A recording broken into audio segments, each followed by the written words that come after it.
What it is that they're doing is they're treating Shedeur Sanders like a 5th-round pick. Right. We're not covering every 5th-round pick in the NFL hoping that he gets an opportunity to be the starter on day one. We felt like, oh my goodness, they got a diamond in the rough. Shedeur Sanders fell to the 5th round. They felt like they evaluated him there, and that's where they picked him. And they're playing the guy that they picked in the 3rd round over him because they evaluate him at a higher level than what they do Shedeur Sanders. And I get it. The Cleveland Browns are once again creating problems of their own. Their latest misstep centers on Shedeur Sanders. Ryan Clark and Dan Orlovsky have both noted that Cleveland is repeating the same mistakes. The team spent valuable draft capital and is now undermining that investment. This reflects a persistent issue in the organization's decision-making. It's not just a football decision, it's a pattern of self-inflicted setbacks. Habits and some of the traits that we saw show up in college were very prevalent this past weekend against the Rams. Holding onto the football, catching the snap and not reading the defense, kind of evaluating what the defensive line is doing, and then trying to see if you can go make a play, and that's the concern. Okay, it's 1st and 10. They want a play-action double move at the bottom of the screen. The route doesn't win, and then the protection breaks down a little bit. You're taught as a young quarterback, protection breaks down, find the closest check down. It's right there, it's 1st and 10. He gets to like the 4th part of the... The Cleveland Browns have long carried a reputation for instability. Even when it appears they are turning a corner, the organization finds a way to create new problems. Momentum gives way to questionable decisions and progress stalls. The latest situation centers on Shedeur Sanders. It highlights recurring issues in leadership, planning, and execution. Instead of establishing a clear path forward, Cleveland risks undermining its own investment. There's a lot of players who feel like they should have been picked at a certain spot, should have been viewed in a certain way. But when you get on these teams, it's about developing the team, not doing what's individually best for a certain player. And that's what Kevin Stefanski has to do. And I get it. We want to say all the reasons why what's happening to him isn't right. But maybe we aren't right on the way that not only the entire NFL viewed him, but now the Cleveland Browns view him as well. Shedeur Sanders was not brought in to be a placeholder or a scapegoat. He is expected to be the long-term solution, a high-upside quarterback with the tools, poise, and Sanders' pedigree to elevate the roster. The focus should be on developing him and positioning him to lead the team forward. They sabotaged it. They rigged it against him today, putting him in with 3rd and 4th stringers, 5th stringers.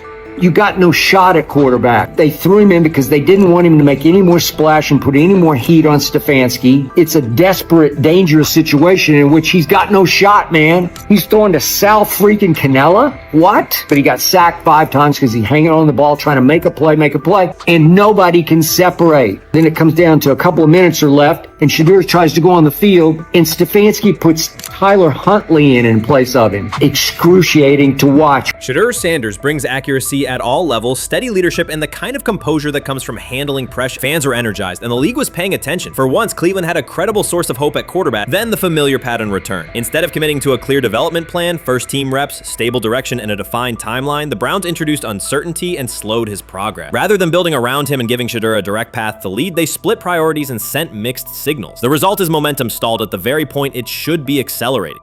I also can't blame anybody who says, I don't necessarily trust this coaching staff to develop a quarterback or to evaluate the quarterback position. They've made some really oddball decisions at this position over the last several years, and I don't blame anybody for questioning, do these guys actually know what they're doing? I don't think that's unfair at all. The thing I would say is that they're desperate.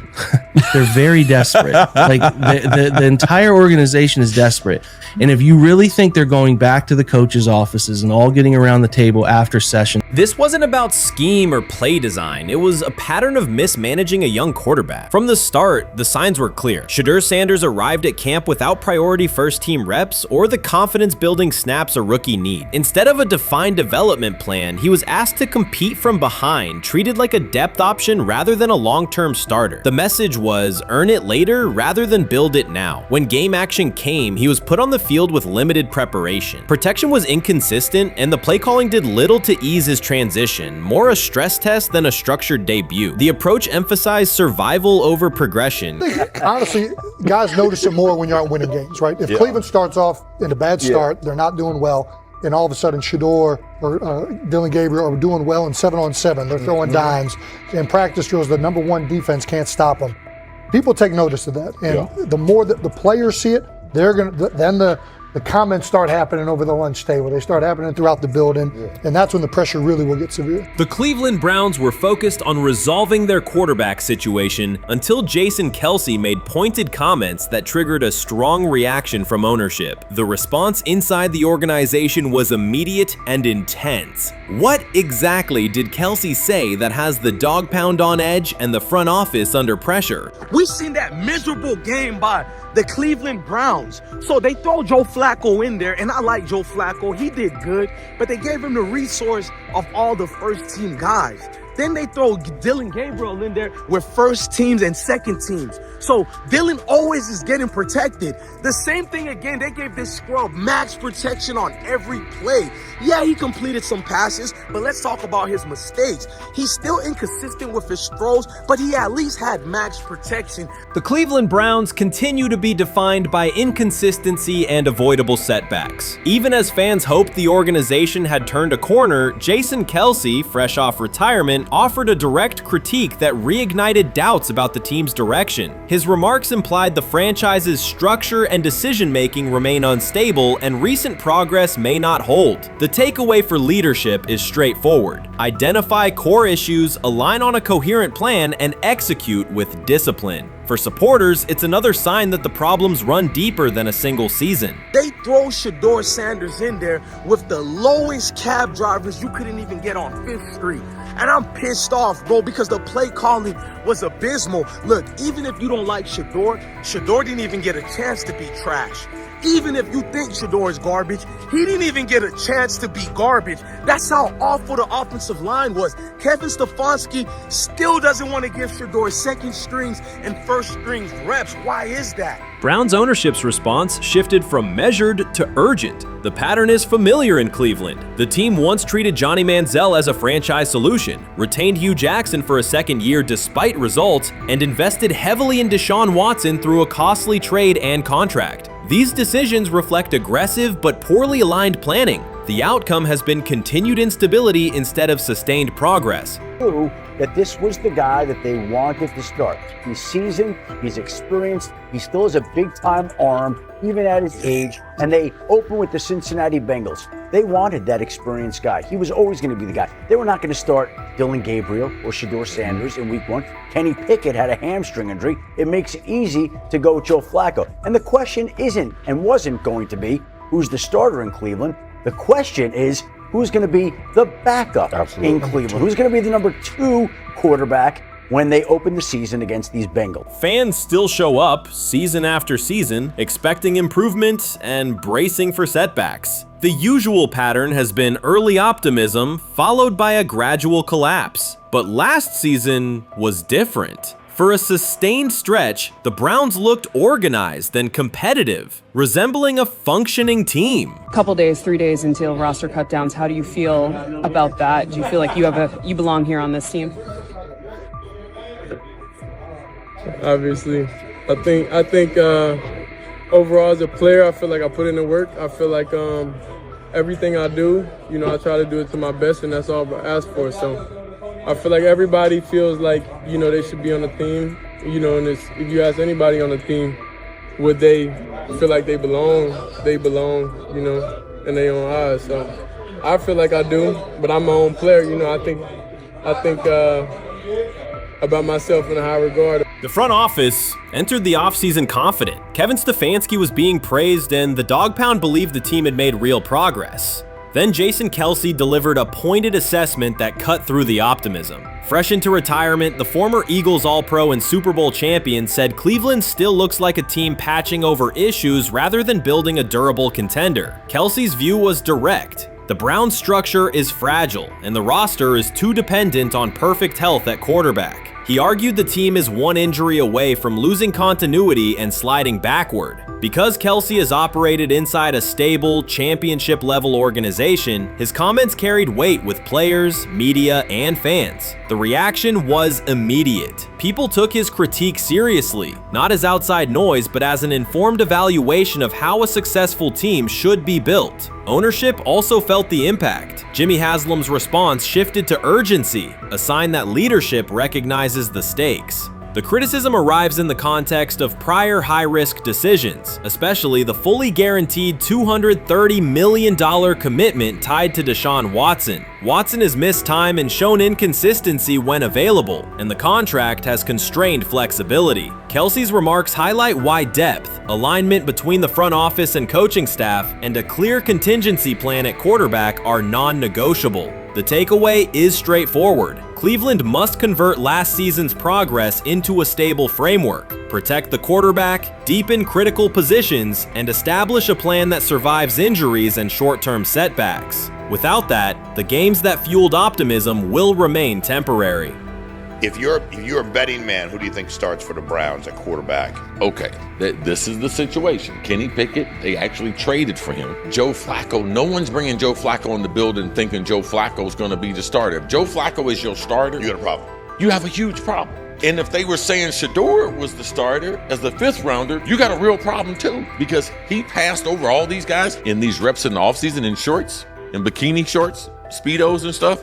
Like, no. That kind of stuff. So I'm not that surprised when you put down a 3rd round pick on a quarterback. You do believe he has a certain skill set. Jason Kelce stated the obvious. Cleveland committed to a quarterback who hasn't played at an elite level in years, and Joe Flacco's playoff run didn't change the long-term outlook. Ownership appeared more upset that the criticism was public than by the substance of the critique. Many fans agreed. They've seen this pattern before. Rosters age, injuries are inevitable, and when a single contract dominates the cap, one setback at quarterback can undermine the entire season. Kelsey's broader point was about structure. The Browns prioritized the high-cost, uncertain starter over depth and contingency. The late-season surge masked issues that remain: limited cap flexibility, thin depth at key positions, and an offense that lacks a credible plan B.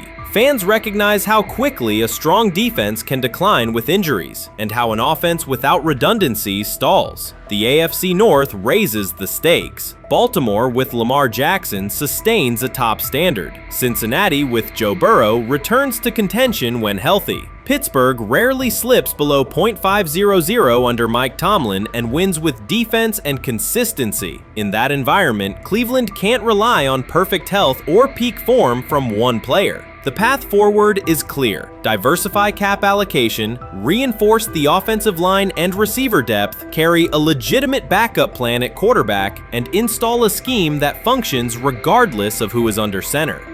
Given what we saw yesterday with Shedeur Sanders, somebody on the Cleveland Browns is 100% getting fired, probably by the end of this year.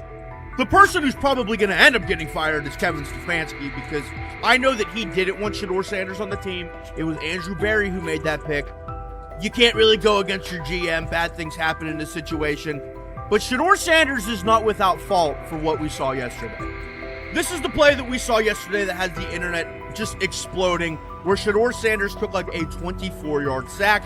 Half of the internet is saying that this is all Kevin Stefanski's fault. Cleveland showed progress last season, but the underlying concerns remain. Jason Kelce highlighted them directly. The Browns' long-term plan is fragile, cap-constrained, and overly dependent on perfect health at quarterback. His comments focused attention on structural issues, roster depth, continuity in coaching, and a sustainable offensive approach, rather than a single hot streak. That criticism resonated because it reflected what many around the league already see. Ownership's reaction underscored the sensitivity. Jimmy Haslam has presided over frequent coaching and quarterback changes, and external scrutiny carries weight when it comes from a respected veteran with championship experience. Kelsey's remarks reinforce that last year's Joe Flacco stretch was a short-term solution, not a foundation. The team still needs a durable plan that can withstand injuries and inconsistency. The practical takeaway is clear: stabilize the system, diversify cap usage, and build depth at key positions so the offense functions regardless of who is under center. That includes a coherent development pathway for younger talent such as Shedeur Sanders, with defined practice reps, protection, and scheme alignment. Kelce didn't say anything outrageous. He articulated the gap between a brief surge and a credible long-term contender. I have the faith of a mustard seed.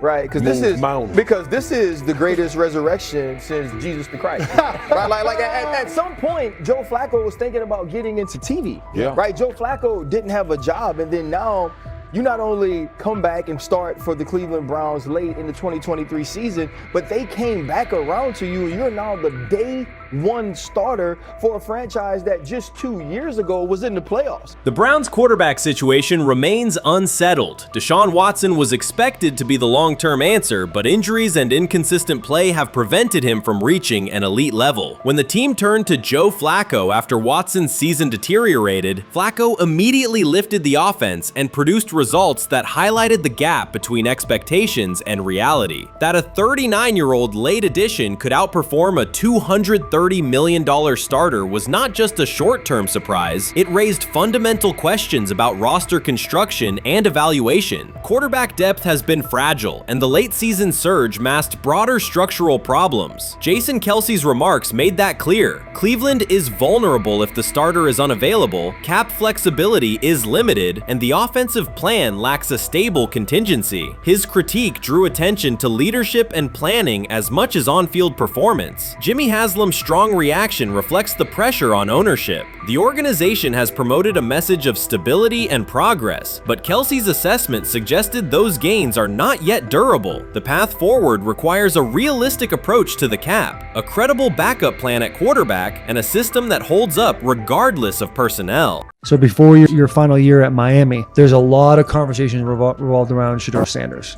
Obviously, I'm assuming you guys have a great relationship. Some of the clips you've seen and stuff like that. What is it like for you to have like this rivalry with Shedeur? I don't have a rivalry with him. That's my boy. So at the end of the day, this whole process, we thought me and him were going to be 1 and 2 the whole time. Whether he's 1, I'm 2, whether I'm 1, he's 2. And so that's just always been, our mindset. It didn't go that way. I thought he was one of the better quarterbacks in the draft as well, even throughout college. A lot of stuff out there on him ain't really, the truth, just because they spin it different ways, like they spin stuff about me different ways. But I mean, when he gets his chance, become a starter, I know he's gonna make the most of it, and I'm ready to get back to work with him. After the season, talk some more stuff to him. Cam Ward directly challenged the uneven standards applied to Shedeur Sanders, calling them inconsistent and unfair. By insisting that performance, not politics, guide evaluation, he shifted the discussion from one player to a league-wide problem. Sanders' treatment now serves as a test of how the NFL supports and evaluates emerging quarterbacks. I feel a special relationship with him, especially me. First getting to know him 5 years ago when I started working with him. But it didn't surprise me because he's a good quarterback. It doesn't give a lot of credit that he deserves.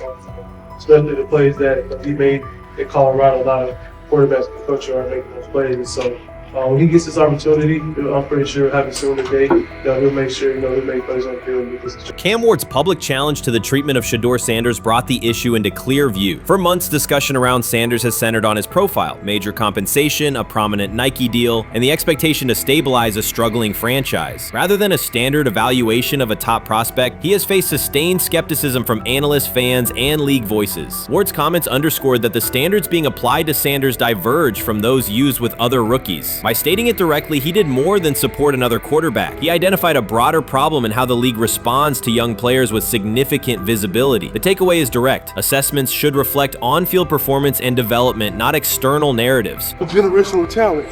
I'm gonna prove him right. I'm gonna prove him right. Don't worry. Oh my God. An article came out today. I'm generational. So I guess it's article versus article. I like that you think that, man. But we all know the truth. What? Trav gonna be first? You generation, I'm legendary. That's cool. We can be legendary. Legendary, get their ass. We'll start doing it in like 5 minutes. Shedeur Sanders entered the league with more than a playbook. He brought a public brand, a family legacy, and expectations unusual for a first-year quarterback. Before his first regular season throw, he was already positioned at the center of attention. Rather than assess him on that reality and his on-field ability, many voices reduced him to marketing, treating visibility as proof of hype instead of performance. Cam Ward pushed back on that framing. His point was simple: judge Sanders by the same criteria applied to other rookies. With Sanders' resume, production, leadership, and composure, most first-year quarterbacks would be discussed as long-term cornerstones. The evaluation should be consistent, focused on development and results, not perception. Look at the process with Shedeur, who I know is a buddy of yours, and how do you think both of you guys will end up doing in the league? I think we'll both end up being one of the best quarterbacks in the league. I just think the work that me and him are willing to put in, the relationship we have to constantly compete each and every day, to better our craft, for ourselves. I just think it's going to end up paying off for us in the long run. You guys kid each other about who's going first and how much that matters to you? Yeah, we play around, we joke around with it. It really don't mean nothing. The draft pick will never mean anything.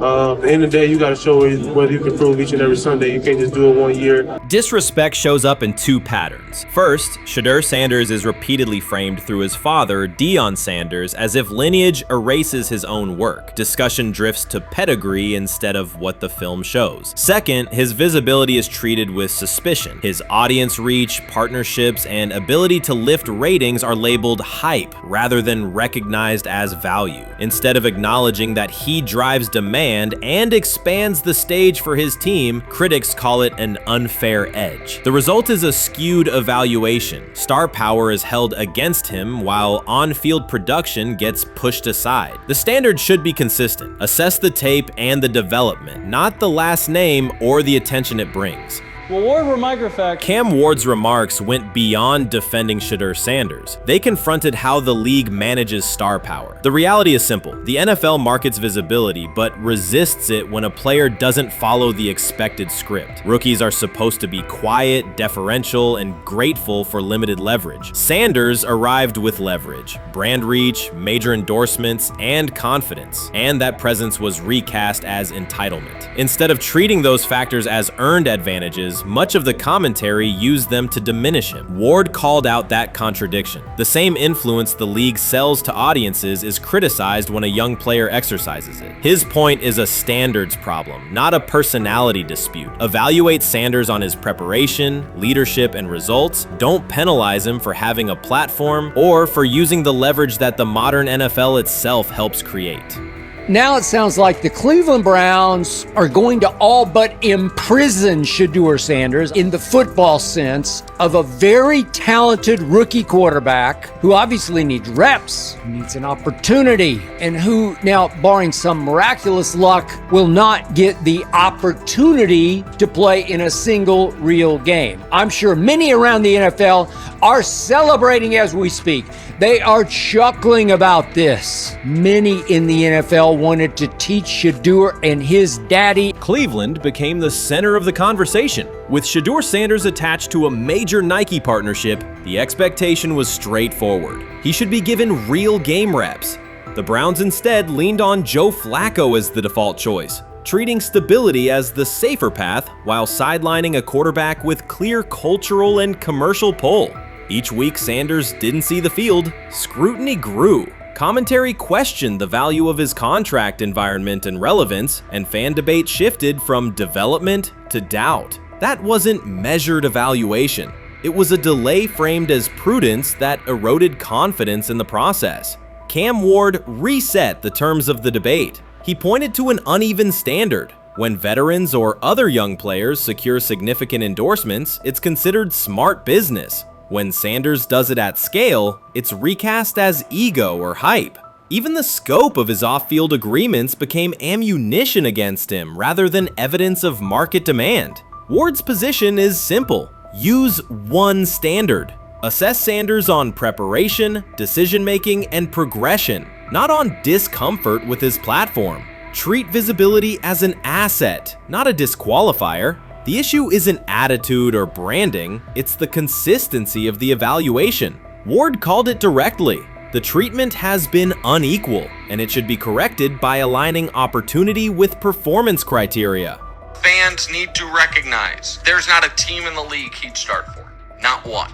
That's not ridiculous, that's not unfair, that's not a vast conspiracy.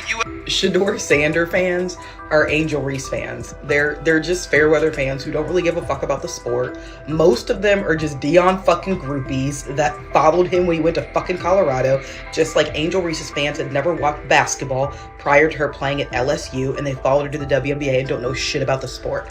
That's it. Now Deion fucking groupies are running around acting like, oh, this is payback to his dad. The timing is pivotal. Shedeur Sanders isn't trying to blend into the league's background. He's shaping the agenda. He drives debate segments, fuels short-form highlights, and moves merchandise at a pace most rookies never approach. By the metrics that define modern attention, he is the draw. Yet, a segment of observers continues to undercut him, not because of shortcomings on tape, but because of discomfort with how prominent he already is. Cam Ward put words to what many could see. Coverage around Sanders has been filtered through reaction to his visibility, rather than a clear read of his performance and growth. The market has already weighed in. Demand is real, not manufactured. Nike's record-level rookie endorsement aligned with that reality, signaling long-term value and cultural reach. This exposes a core contradiction. The NFL depends on star power to sell tickets, fill stadiums, and boost ratings, but it resists stars who set terms on their own. Visibility is celebrated until a player exercises it. The fix is straightforward. Apply one standard. Evaluate Sanders on preparation, decision-making, and results, and treat his platform as the asset it is. If the league benefits from his presence, its evaluation practices should reflect that same reality, consistently and without penalty for scale.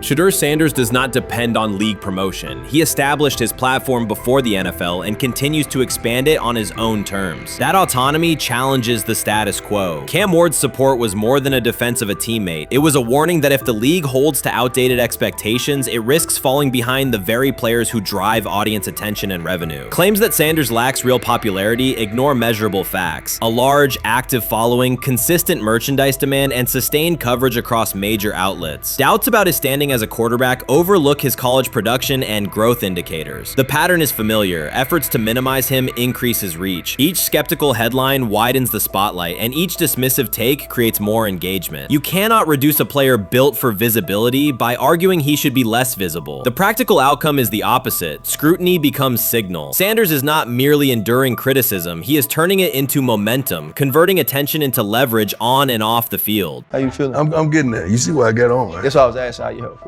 Yeah, I'm getting there. See? Brian, what they had to? I had blood clots. Okay. And they amputated, you know. But I work with it. Man. Yeah, I'm amputated. So I get that work done a couple times a day.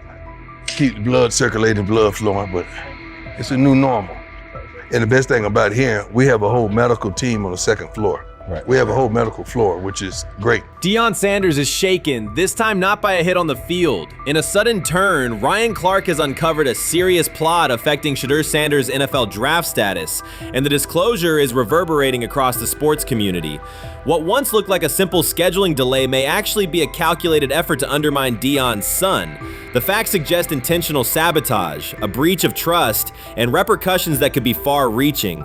This is no routine football headline. It is personal, and Coach Prime did not see it coming. The sports world loves to celebrate underdogs, yet it often takes even greater pleasure in tearing down rising stars. Deion Sanders is witnessing that cycle now, not from the sidelines as Coach Prime, but as a father. The lights in Boulder remain bright, the cameras keep rolling, and Sanders still wears his gold watches, sunglasses, and natural swagger. Still, behind that familiar smile is a man carrying deep pain as criticism aimed at his son mounts daily. How much of that is opening press conference saying, okay, we are family, saying that he was sent to do certain things? Do you feel like people got attached to that, or it just was the fact that prime time is at Jackson State? It's prime time. If my son plays cornerback, I want him to be around, in my opinion, the best cornerback ever to touch the field. That's right. If my son played DN, I'd have to talk to you and tell me who's coaching the DNs. That's but right. I was sending my son to play for prime. His pain does not come from critics or losses, but from watching his son, Shedeur Sanders, get pulled into a system where politics outweigh performance. By every metric, arm strength, accuracy, field vision, Shedeur belonged in the top 3 of any NFL mock draft. Defensive coordinators who tried to unsettle him know he never flinches. He owns the unteachable leadership trait that turns strong prospects into franchise cornerstones. Then the narrative shifted. Draft boards that once placed him 2nd or 3rd slid him to 5th, then 12th, and eventually out of the 1st round on some lists. Analysts grew cautious, executives became vague, The statistics stayed strong, and the game film still proved his ability, yet the buzz evaporated.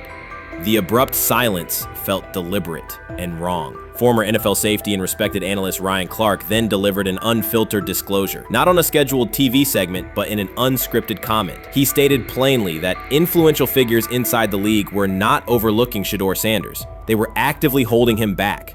The motive, Clark said, was political, and the real target was Deion Sanders, Hall of Famer, architect of Jackson State's resurgence, and the coach who turned a 1-11 Colorado program into a national headline. Deion's refusal to conform, wearing sunglasses indoors, dancing with players, speaking candidly, challenged an establishment that favors predictable images and rehearsed statements. According to Clark, that resistance to tradition was not forgotten. When Shedeur displayed the same mix of talent and confidence, concern spread through front offices and media circles. Questions about leadership style and attitude surfaced. Coded language for discomfort with a quarterback who mirrors his outspoken father. Clark's point was clear. The issue is not Shedeur's performance. If he had posted identical numbers at Ohio State or Alabama, endorsements and media specials would follow. Instead, interest cooled, because the Sanders family embodies a self-made identity the league cannot easily manage. Their visible pride and independent brand challenge a system that prizes control. And that threat, not football ability, is what Clark believes is suppressing Shedeur's draft stock. The rumors have ended. The decision is public. Cleveland Browns owner Jimmy Haslam has informed every level of the organization that unless an unforeseen injury intervenes, Shedeur Sanders will start at quarterback in week 1. The announcement is not an informal suggestion or a quiet push in the background. It is a direct order. Multiple independent reports, amplified most visibly by Colin Cowherd, confirm that Haslam delivered the directive himself. From the owner's viewpoint, the logic is simple. No one else on the roster offers the same combination of talent, leadership, and long-term upside. Joe Flacco is approaching the twilight of his career. Kenny Pickett has shown flashes but remains inconsistent. Dillon Gabriel, taken in the 3rd round, is a developmental project. By contrast, Haslam believes Sanders can alter the franchise's trajectory immediately, and he refuses to allow internal hesitation to stall that possibility. The standoff traces back to April. General manager Andrew Berry and head coach Kevin Stefanski entered the draft wanting a low-profile prospect who would fit quietly into the existing depth chart. They prioritized scheme familiarity, modest public attention, and a clear developmental timeline. When the board lined up, they reached for Gabriel in round 3, reasoning that an early investment would justify keeping a rookie on ice behind the veterans. But Sanders continued to slide, first through day 2, then deep into round 5. Haslam watched the names come off the board, convinced the league's bias against Deion Sanders' outspoken son was obscuring legitimate first-round talent. When Cleveland's 5th-round pick arrived and Sanders was still available, Haslam intervened. He did more than approve the choice, he overrode the original plan, making it clear that the organization would select Sanders and give him every chance to compete. From that moment on, the Browns' internal narrative splintered into 2 camps, those ready to accelerate around their owner's vision and those still trying to protect their original approach. Once rookie minicamp began, Sanders erased much of the speculation. He commanded huddles, processed coverages quickly, and delivered throws with anticipation that belied his draft slot. Teammates noted his willingness to accept blame for missed timing, then correct the error without dramatics. While Flacco and Pickett split most first-team reps, Sanders treated limited opportunities as full-speed auditions. During organized team activities, he identified blitz looks, redirected protections, and consistently found his second read when the primary route was covered. More than one defensive veteran told local reporters that Sanders looks like the best arm in the building. That assessment forced Berry and Stefanski to reevaluate their timetable. They could no longer label Sanders a long-term project without contradicting on-field evidence. Drafting Gabriel 2 rounds earlier had provided the staff an excuse to slow roll Sanders' ascent. Coaches could point to investment cost, meeting room familiarity, and installation comfort to justify Gabriel's snap share. Yet each practice rep in which Sanders outperformed the 3rd rounder weakened that shield. Behind closed doors, position coaches began requesting more Sanders film for cut-ups, and offensive assistants quietly shifted meeting questions toward concepts the rookie already executed well. By mid-June, Berry himself started describing Sanders not as a developmental asset, but as a competitive option. Those subtle linguistic changes signal the front office's recognition that the narrative had moved beyond their control. Haslam's history with quarterbacks is well documented. His pushes for Johnny Manziel, Baker Mayfield, and Deshaun Watson were high visibility swings, each driven in part by a desire to generate excitement as well as wins. Critics highlight those choices to question his evaluation track record, yet Haslam perceives Sanders differently. Where Manziel carried off-field concerns, Sanders brings a reputation for professionalism. Where Mayfield's leadership style divided veterans, Sanders' approach has united receivers and linemen. Where Watson's trade involved unprecedented controversy, Sanders arrived at minimal draft cost. Haslam sees a rare chance to capture star potential without mortgaging the future, and he is unwilling to cede that upside to cautious pacing. Cleveland's supporters, weary of revolving door quarterbacks, have rallied around Sanders with unexpected speed. Sales of customized Sanders number 2 jerseys surged within days of rookie minicamp. Training camp ticket requests spiked once local media circulated videos of Sanders making NFL-caliber anticipation throws during 7-on-7 periods. The mood in Northeast Ohio has changed from tentative hope to active belief. Longtime season ticket holders who once shrugged at preseason storylines now debate Sanders' footwork at neighborhood barbecues. Social media engagement for Brown's content has climbed, driven by highlight compilations of the rookie threading seam passes between linebackers and safeties. All of this places Kevin Stefanski in a fragile position. If he opens week 1 with a veteran starter and the offense sputters, criticism will be swift. Each stalled drive will be interpreted as evidence that he ignored the owner's edict and the fan base's intuition. Conversely, if he names Sanders the starter solely under pressure, any early struggles could be framed as proof that Sanders was rushed, further exposing Stefanski to blame. The only sustainable solution is conviction. Either stand behind a veteran with clear strategic reasoning or embrace Sanders fully and structure the offense around his strengths. Splitting the difference, rotating series, delaying first-team reps, or using vague competition language will satisfy no one and likely jeopardize locker room clarity. Sanders' personal approach has reinforced Haslam's confidence. Instead of taking post-draft downtime, he traveled to Texas to train in full Browns gear at facilities near his father's home. The leaked clip of Sanders executing footwork drills in helmet and pads wasn't a marketing ploy. It was a glimpse into a quarterback visualizing Week 1 live. Team personnel who viewed the footage recognized purposeful rehearsal, cadence calls, pocket movement against simulated pressure, and follow-through adjustments based on imagined rush lanes. Observers asked why a rookie would conduct such intense solo sessions in May. The answer is straightforward. Sanders does not view himself as a developmental pick. He considers himself the starting quarterback of the Cleveland Browns and prepares accordingly. On pure ability, Sanders' arm strength ranks with the league average for starters. His accuracy to the intermediate middle, an area where the Browns' current scheme generates high leverage completions, has drawn consistent praise from receivers. The primary areas still under review are blitz recognition and live bullets and timing on deep outbreaking routes versus press coverage. Those developmental checkpoints are significant, yet daily practice reps show acceleration. In contrast, Flacco's mobility limits the boot action game that Stefanski installed to help Mayfield early in his tenure. Pickett can extend plays, but struggles to attack tight windows between linebackers and safeties, an essential requirement in Cleveland schematics. Gabriel remains an unknown at NFL speed. Thus, the competitive landscape favors Sanders sooner than the coaching staff originally planned. The franchise now stands at an inflection point. Haslam's mandate, the locker room's growing support, and the fan base's enthusiasm all tilt towards Sanders. The front office's earlier strategy, anchored in patience and quiet development,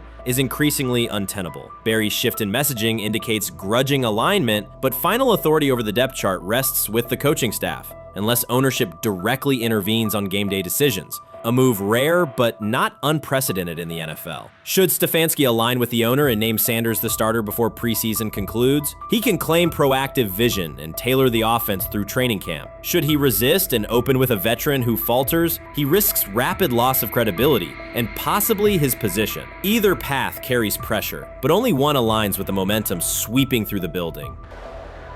For 2 decades, the Browns have cycled quarterbacks without securing a stable star. Each new hope, whether draft pick or trade acquisition, has collapsed under injuries, inconsistency, or organizational disarray. The possibility that Sanders could finally anchor the position is not merely a football storyline. It is a potential cultural reset for a fan base defined by resilience. Haslam's insistence reflects that awareness. Cleveland needs a leader who can win on Sundays and project confidence every other day of the week. Sanders has shown he can shoulder expectations without retreating from scrutiny. That trait, more than arm talent alone, is why the owner views him as indispensable. Voluntary workouts transition to mandatory minicamp next week. If Sanders receives a substantial share of first-team snaps, observers will interpret it as the staff's acknowledgement that the competition is tilting decisively.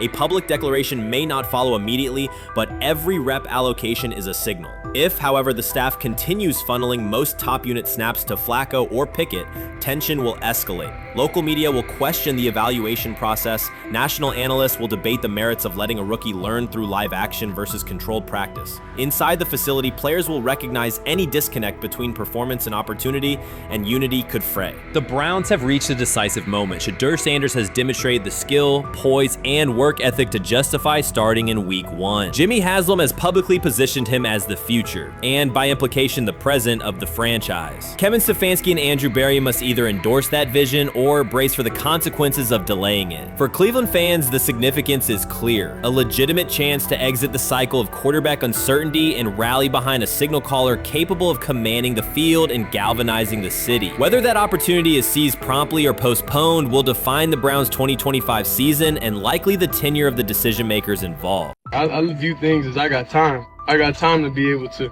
grow and mature, and be able to understand the ins and outs of the defenses and be able to get the good insight from the vets in the room. So I look at it as, a plus. And whenever, it's time for me to play. Shedeur Sanders rolled into Browns camp and instantly made the whole practice feel like a recess pickup game. NFL vets suddenly looked like they'd forgotten the playbook and were just trying to keep up. With that being said, I see some balls coming out of Shedeur Sanders at that camp, and I'm like, kind of looks like a guy. Yeah, I'm ready. He can sling it. Ready to. I see him, some of the veterans, how they talk to him, mic'd up, see what he's doing in the community. Talking about Njoku there? Njoku, Mike that, but once you see, different little interactions and things like that, I know he has the talent. We'll see. It'll be a competition that usually brings the best out of guys, especially young guys, so I'm interested to see how that quarterback situation. Right after Shedeur Sanders tightened his cleats and the Browns settled in for what they figured was a routine camp day, the whole vibe tilted sideways. No blazing comet, no UFO touching down at midfield, just a swagger-charged quarterback striding in like he'd crashed the wrong league and thought, yeah, I'll stick around and run this show. The Browns had no clue what storm was rolling in. You'd expect an NFL team to do a quick scout, maybe pull up a highlight reel or two, but nope. They greeted Shedeur with a shrug, only to watch him seize the field on snap 1 and run the whole operation like a seasoned pro. First and foremost, he's been the best quarterback in camp. Now look, Joe Flacco ain't had many opportunities. There was a whole day I saw he didn't throw the ball at all. Here's my theory on the situation. They already know who's starting in the number 2 is. They already know. Joe Flacco and Shedeur Sanders is already locked up. You're missing the boat, people. You're missing the boat.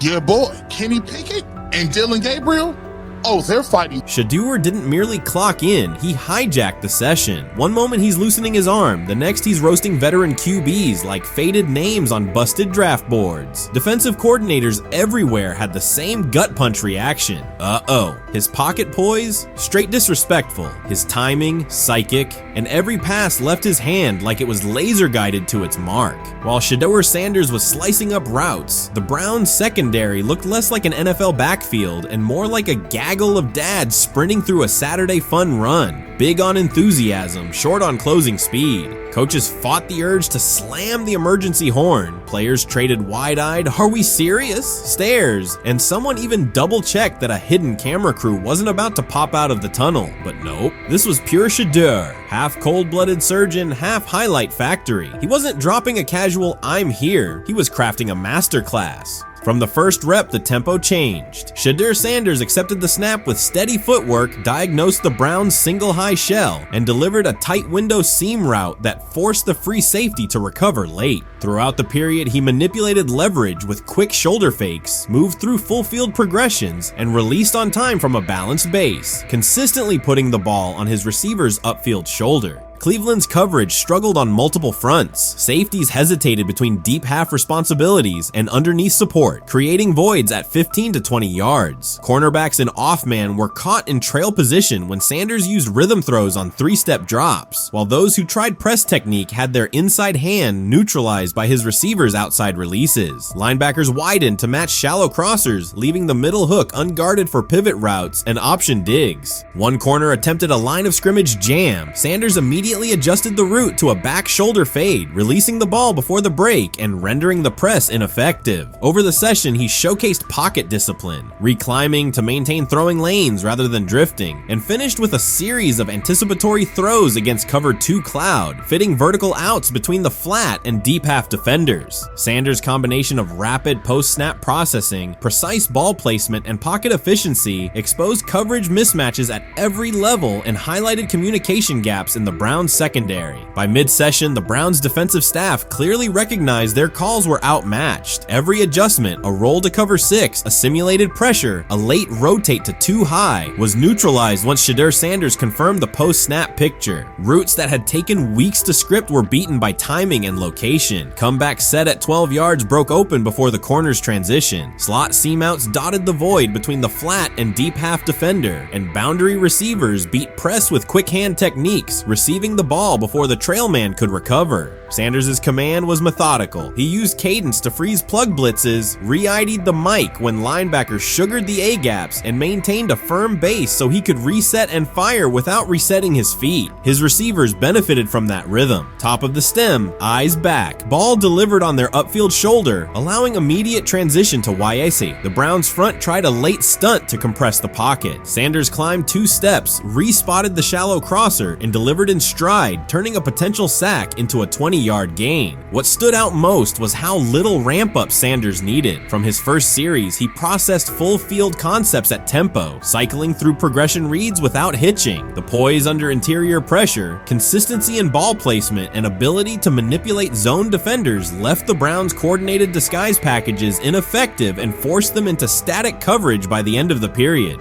In short, Sanders' efficient mechanics, rapid processing, and anticipatory accuracy rendered Cleveland's defensive game plan ineffective at every level, from pre-snap disguise to post-snap spacing. Imagine there's many people that think Dylan Gabriel's a better quarterback than Shedeur Sanders. I don't care where they were drafted. And if the Browns are the one team that thinks that, then I'm going to suspect it's not true. They don't know what listen, they're doing. I every quarterback evaluation for 30 years. Right. I never root against anybody. Yeah. But I'd be surprised if Dylan Gabriel's ever a legitimate starting quarterback for the Cleveland Browns. I'd be surprised. I just don't think. Well, then it is a wasted pick because you took him in the top 100. Yeah, but potentially. Yeah.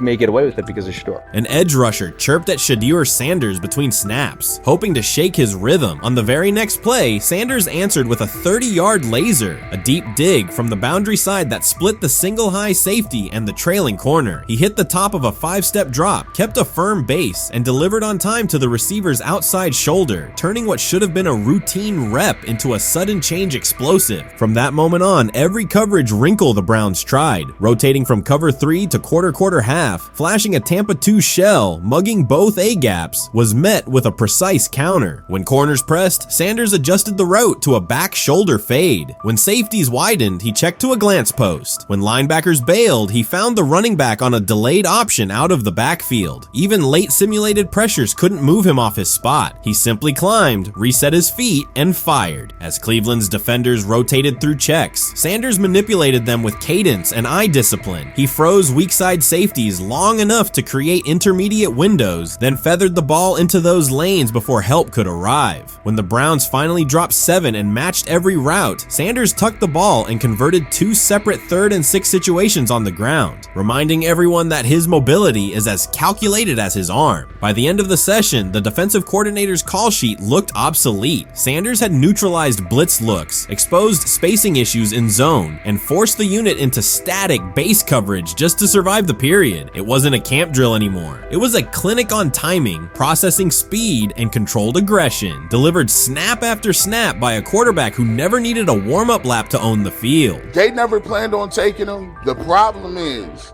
like Ocho Cinco said, you got somebody that has endeared himself to the locker room.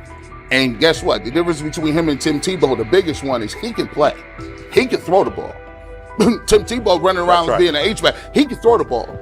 And he's done everything he needs to do. He ain't saying nothing. He ain't rocking the boat. He ain't mad about the reps. He ain't mad about none of that. All the people out there want to see is this, like Tyler said earlier. We want to see what he can do with Jerry Jeudy. That's it. I want to see what he can do with David Njoku. I want to see him with Junkins. I want to see him with the first running backs. If you are cooking, if you are beating down the doors with the 3s and 4s, guess what?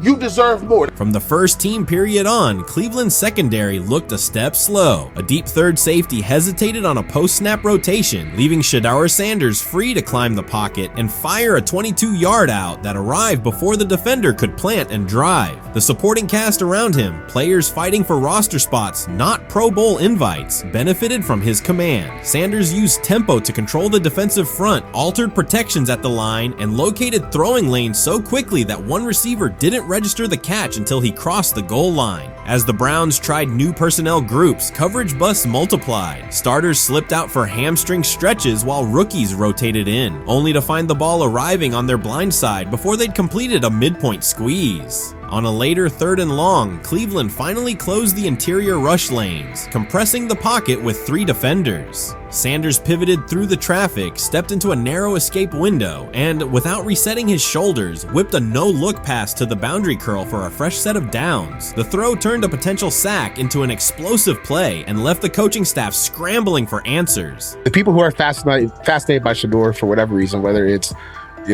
his play, I guess, last year was kind of fun. If you're just like a guy who grew up like loving Deion Sanders and passed that love on down to your kids, I can see why you're like that. The one thing I will give them is you're looking at this quarterback room. If you're a fan of Shedeur and say, why can't he go beat Dylan Gabriel or Joe Flacco or Kenny Pickett? So I do understand that part of it, right? Because why not? Why couldn't he be the Brown starter in October or November? That looks like a quarterback room where everyone will get a chance to start. He lied to us all when he said that this was going to be an open competition, a 4-man open competition when it comes to the QB situation up there in Cleveland, in which, from the looks of it, all we've seen it be was a 3-man race. The only people that has been getting reps in with the first team or with the veterans are Joe Flacco, Kenny Pickett, and Dylan Gabriel. We've never seen my boy Shedeur Sanders get a chance to get in. Even with him doing the things that he has been doing up there, he has yet to get in with the... Shedeur Sanders was caught off guard by Coach Kevin Stefanski's recent remarks, which have sparked talk of bringing in another starting quarterback. Commentators are debating whether Stefanski's comments reflect eroding confidence in Sanders or a brief lapse in judgment, but the rookie now faces intensified scrutiny over his role. The Browns, we got an analyst that says that Shedeur Sanders should have some kind of a ban? Banishment of some kind? Come again? Say what? For what? And we've got, this would be more troubling. If I'm a Browns fan, and this is where we're going to start, potential dissension in the ranks of the front office and the coach. And over what? Quarterback. When a program's headline quarterback suddenly becomes the subject of sideline murmurs and quiet searches for replacements, the situation is unmistakable. It's a breach of trust. Shedeur Sanders, the passer who put Colorado back in national conversations with his production and profile, has just received a clear message that his job security is in question. Coach Kevin, the assistant previously considered to be in Sanders' corner, made remarks that ignited speculation about changing quarterbacks. Fans, analysts, and even Deion Sanders are now reassessing the team's unity and its true plan for the position. The comment was no accident. It was a deliberate signal that the staff may soon elevate a backup. For perspective, Shedeur Sanders did not step into ideal conditions last season. He was sacked so often that Colorado could have dedicated a locker to every opposing edge rusher who reached him. Could I possibly go to bat for Kevin Stefanski as a great head coach? No, I couldn't.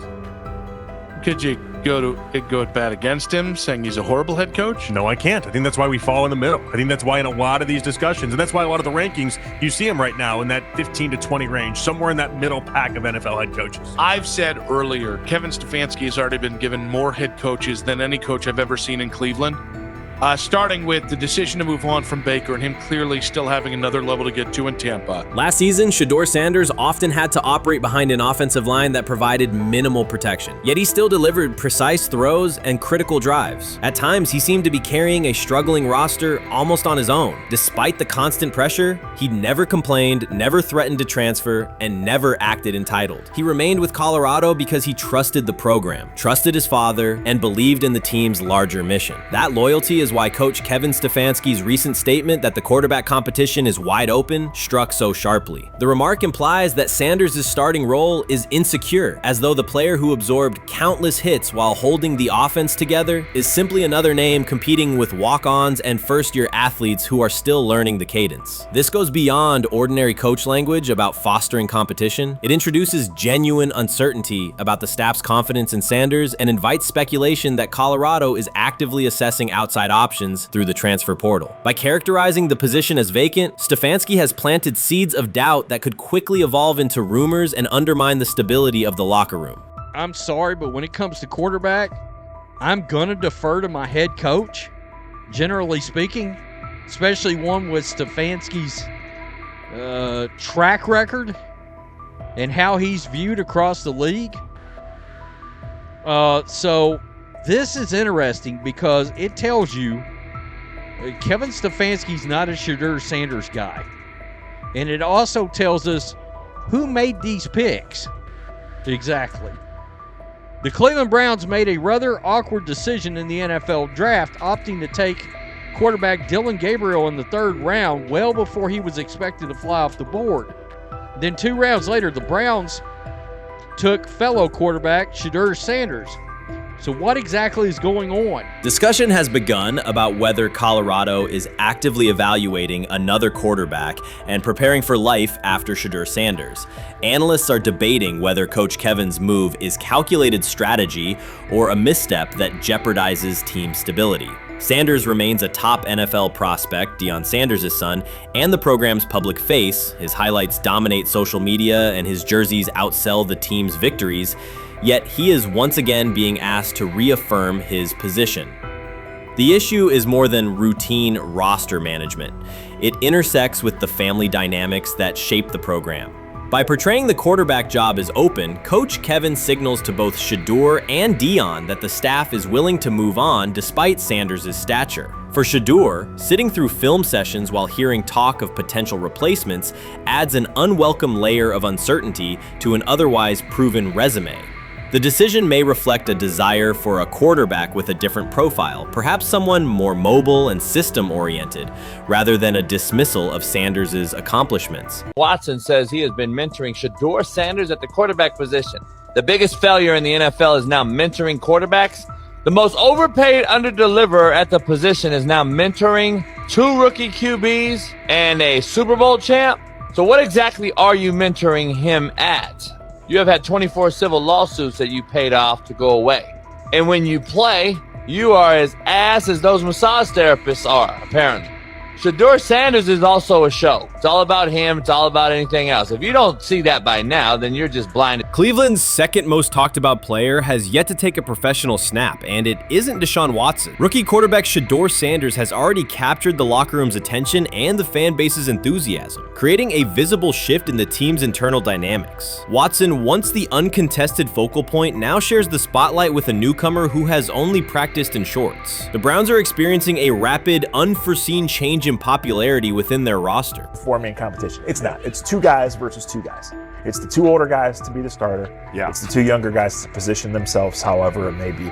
Right. Show little improvement every single day, right? So, of all the things I'm watching the first 5 when they break a session, the first 5 with the veterans, with the ones. Who's in there, where are they going? The ball's going to Jerry Judy, right? Flacco's no dummy, lasts as long as he has, right? He can really whiz it. But as we go on, I want to watch these guys because They probably just got plays installed Tuesday, and they're out there running them Wednesday. Shedeur Sanders arrived in Cleveland and immediately commanded attention. The rookie has yet to take a preseason snap, yet the energy around him inside the building and across social media eclipses what many veterans receive in an entire season. Fan enthusiasm is so strong that Deshaun Watson's jerseys are already drifting toward the clearance rack at the team store. In a matter of days, Sanders has become the roster's second most popular figure, while Watson watches his once secure QB1 status and public approval shrink by the hour. Shedeur or Deshaun? Who do you want as your quarterback next year? Honestly, Shedeur. I love Deshaun though. Like, I don't understand all the hate for Deshaun. You get hurt and you get booed, bro. That's foul. That might be the foulest I ever seen. The Browns' social media staff posted a single candid photo of rookie quarterback Shedeur Sanders releasing a warm-up throw, and the response was immediate and overwhelming. Fans saturated timelines with edits of themselves alongside him, while Deshaun Watson's routine practice reps drew comparatively little notice. Although an official Sanders jersey has not been released, unauthorized versions are already moving at a pace that exceeds merchandise sales for several other AFC North teams. The surge in interest marks one of the most intense fan reactions Cleveland has experienced in recent memory. The excitement surrounding Shedeur also triggers a wave of criticism. Veteran analysts, anchored in a 1980s mindset, question whether his style will translate into lasting success. They focus on his NIL earnings, social media presence, and visible confidence, arguing that the image overshadows substance. To them, outward self-assurance appears to be a distraction rather than a competitive asset. Even a simple smile or brief display of personality is cited as evidence that he lacks the measured discipline they expect from a starting quarterback. Critics claim Shedeur Sanders is notable only because of his father, overlooking the performance he delivered at Colorado. Many of those same observers ignored the Buffaloes until Deion Sanders made national headlines, yet they now question whether his son has earned the attention. They want rookies to keep quiet, carry clipboards, and wait 2 seasons before challenging for a starting role. Sanders is disregarding that script from the moment he arrived. His presence has already turned Cleveland's quarterback discussion into a genuine two-man competition before a single preseason snap. Deshaun Watson maintains publicly that the situation does not concern him, but it is hard to believe the pressure is not real. A fully guaranteed contract protects his paycheck, not his standing in the locker room. Sanders, meanwhile, is translating charisma and early momentum into tangible influence with teammates, coaches, and fans, reshaping expectations for who will lead the Browns on opening day. I'm a firm believer. If I wanted Shedeur Sanders at 2, at worst at 33, of course I already think that he's better than other quarterbacks. Because that's the type of talent, that's where I would have picked him at.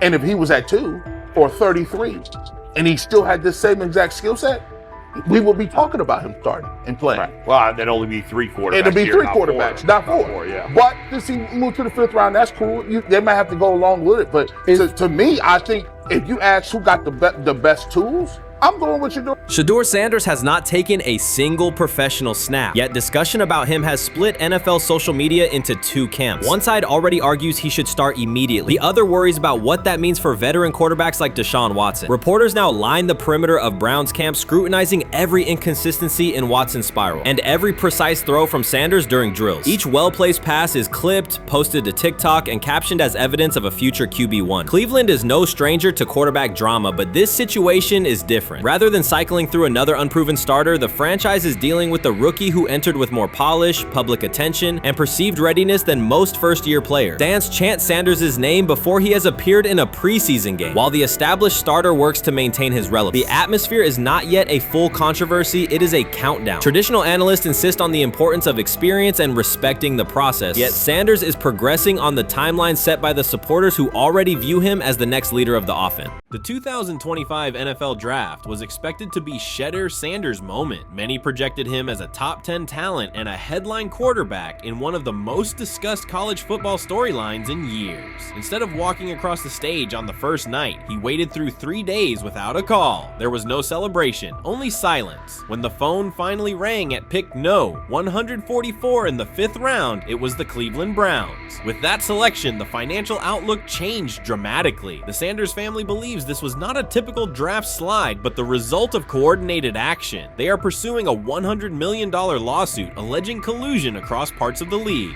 In the months before the draft, Sanders was consistently discussed among the top quarterbacks in the class. Television and digital analysts praised his poise, accuracy, leadership, and command. Scouts highlighted a 74.1% completion rate, record-setting stretches at Colorado, and his rise from an HBCU star to a national figure. Consensus expectations placed him in the first round or early second. Draft night unfolded differently. As picks accumulated, there was little indication that his name would be called. The atmosphere at his private gathering shifted from anticipation to doubt. When the Browns selected him late on day 3, projections for his first contract dropped from an estimated range in the mid-$30 million to approximately $4.6 million, with corresponding reductions in likely endorsements and long-term positioning. According to Deion Sanders and others close to the family, this was not about performance, injury, or conduct. They argue it was coordinated. Attorneys were contacted immediately. The allegation is straightforward. Sanders' value was suppressed intentionally. The family's position is that this was a calculated decision within parts of the league, not an isolated set of evaluations. The legal claims focus on communications that, if authenticated, could be significant: internal emails, text messages, and owner-to-owner conversations. The family's representatives contend that these materials show a deliberate effort to avoid drafting Sanders in early rounds based on perceived image concerns rather than football merit. One message reportedly under review framed the decision in branding terms. Drafting Shedeur would mean inheriting the Prime brand. The complaint asserts that this view led some teams to discourage others from selecting him unless necessary, not for film-based reasons, but to avoid perceived attention and external pressure tied to his family's profile.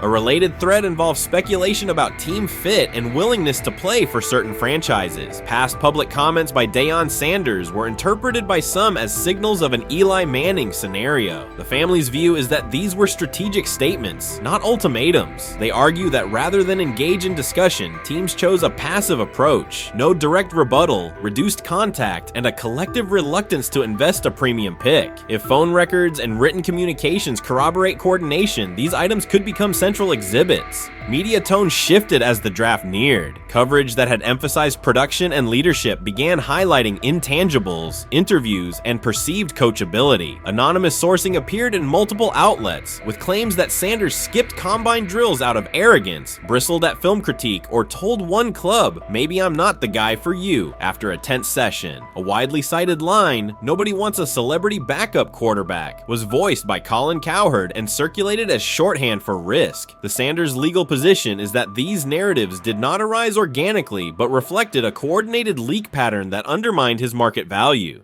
The family's contention is that this was primarily about control and compliance rather than football ability. They point out that Sanders did not fail a drug test, was not suspended, and did not produce poor athletic testing. His college resume included elite stretches and significant program elevation at 2 stops. The legal claim asserts that the league's power structure resisted a high-profile player aligned with a high-profile parent coach and an independent media presence. The allegation is that teams sought to avoid the perceived complexity that would come with selecting him early. The financial impact is a core component of the damages claim. Had Sanders been selected late first or early second round, projected 4-year compensation would likely have fallen between $30 to $35 million, with immediate access to higher tier endorsement opportunities and the brand leverage that accompanies a franchise quarterback designation. As a 5th-round pick, the initial contract value is a fraction of that total, and associated off-field opportunities are typically narrower. The suit reportedly seeks not only lost salary, but also the broader economic value linked to draft position, sponsorships, licensing, and the visibility that accelerates an early career trajectory.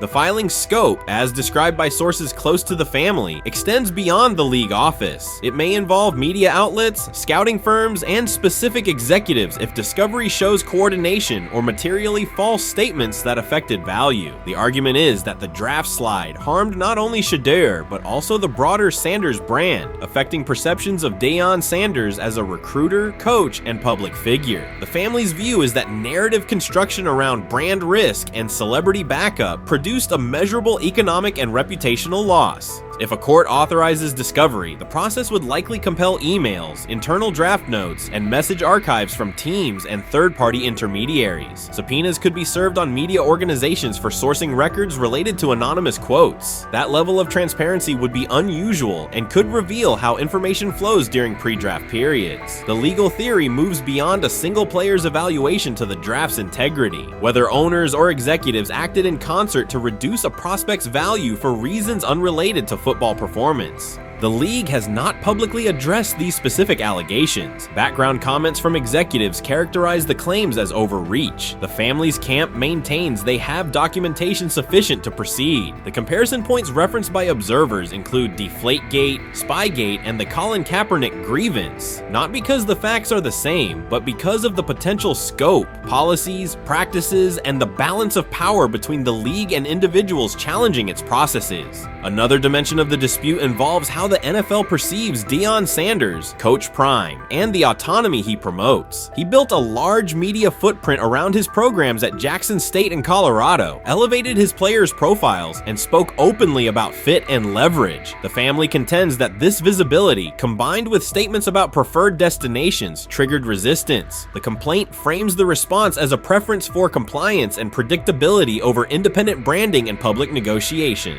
The suit also addresses the pre-draft decisions that critics point to: skipping the Senior Bowl, declining full workouts at the NFL Scouting Combine, and candid interviews about team fits. The family characterizes these as strategic choices commonly made by top prospects, not evidence of entitlement. Their view is that similar decisions by other players did not produce the same narrative because those players fit more comfortably within league expectations. The risk calculus is clear. Bringing a suit of this magnitude invites professional consequences. The family acknowledges that some within the league may react negatively. Their position is that the principle at stake, transparent and fair valuation, warrants the risk. The message they intend to send is that manufactured narratives and coordinated devaluation should face scrutiny, particularly when they affect earnings, opportunity, and reputation. If the case advances, several outcomes are possible. The court could find insufficient evidence of coordination, limiting the scope to individual judgments protected as opinion. It could also find enough to proceed to broader discovery, which would have implications beyond one player, including potential changes to how teams document evaluations and how media handle anonymous sourcing close to the draft. Agents might push for reforms, including clearer guardrails around leaks and standardized prospect communication records. For now, Sanders is working within the Browns structure. He has avoided public escalation beyond confirming focus on preparation and development. The lawsuit is a separate track managed by counsel. This dual approach, professional routine on the field and legal action off it, reflects the family's strategy. They intend to contest the process they believe harmed him while meeting club expectations day to day. The core allegations remain consistent across their statements. A talented quarterback saw his draft value suppressed by coordinated behavior tied to branding concerns and public positioning rather than football merit. Media narratives amplified that shift, and the result was a substantial, quantifiable loss. The remedy sought includes compensation and a measure of accountability that could deter similar conduct. Whether the claims are ultimately proven will depend on documentation and testimony. If emails, texts, and call logs substantiate coordination, the impact could be significant, prompting policy review around pre-draft communications and media engagement. If not, the case may narrow to disputes over opinion, perception, and the gray areas of scouting. Either way, the filing signals a willingness to confront entrenched practices and to test in court how far the process extends beyond film and interviews. This situation has moved from speculation to litigation. It addresses control, image, and power in a system that influences careers and compensation. It also underscores how public narratives can shape market outcomes. Sanders' path now has two tracks: earning opportunities on the field in Cleveland and seeking redress off the field for what the family views as an avoidable and orchestrated loss. The questions at stake are larger than one draft slot. They touch on how the league values independence, how information is weaponized, and what recourse exists when a player believes the evaluation moved from football to optics. The answers will emerge through practice reps and, potentially, through discovery and a courtroom record. That's exactly what he says. I'm told the footage of Shedeur Sanders meeting with the Giants is so bad that both the Browns and the Sanders family have threatened legal action if it is published. The New York Giants have released audio from their draft interview with Shedeur Sanders, and the disclosure has drawn intense public reaction. Fans want to know whether Sanders made critical remarks and why the Giants shared material that should have remained confidential. The situation revolves around an open microphone, contentious comments, and the broader implications of the league. The New York Giants published a brief, edited segment from their interview with Shedeur Sanders and withheld the remaining footage. Observers are debating whether this was a strategic public relations decision or an attempt to discredit him. The team has offered no additional explanation, and many fans view the limited release as inadequate and potentially misleading. They are demanding full transparency and accusing the organization of orchestrating a negative narrative. While criticism of Sanders is vocal, his supporters are responding with equal intensity. There was another team that he sat down with. What do you mean it didn't go well after that? So, he was pissed that they did that to him. They did that to him. He counter confronted the them. same thing they do to every other quarterback prospect. They did that to him. They slide in a mistake to see if you catch it. Right. And so because you're the quarterback. But he didn't take it as a correction. He took it as like he got pissed off. Yeah, and it's like so here's another one. So another one was, he throws a bad interception, and it was a deep throw early in the game, and he comes back and they go in the meeting, they show the interception. The Giants have released only a brief excerpt of the interview and are refusing to share the rest. Their decision has drawn criticism across TikTok, X, and Facebook, where many see it as a poorly handled public relations move. Fans are calling for the full recording to be published so the situation can be judged in its entirety. The GM is on film that the son, they asked the son last draft, yo, who you think I should pick? His son yo, you need to get the Jaden Daniels, big. This is what his son, it's on tape. You should go Jaden Daniels. He laughing at his son. And all right, cool, get Jaden Daniels. I don't even know how that tape got out. I wouldn't have let the shit get out. Shedeur Sanders appears unfazed by the situation. Although the Giants suggested he was more hype than substance, their handling of the interview has instead elevated his visibility. Analysts across major sports outlets are now discussing him more than before, keeping his name prominent in the news cycle. New York Giants, where these tapes at? You hear me? Because if Shedeur Sanders was so unprofessional, y'all would have leaked the tapes for the whole world could see, right? Cause understand, it's a lot of he say, she say. But one thing I do know, as a young black man growing up in this world, being straightforward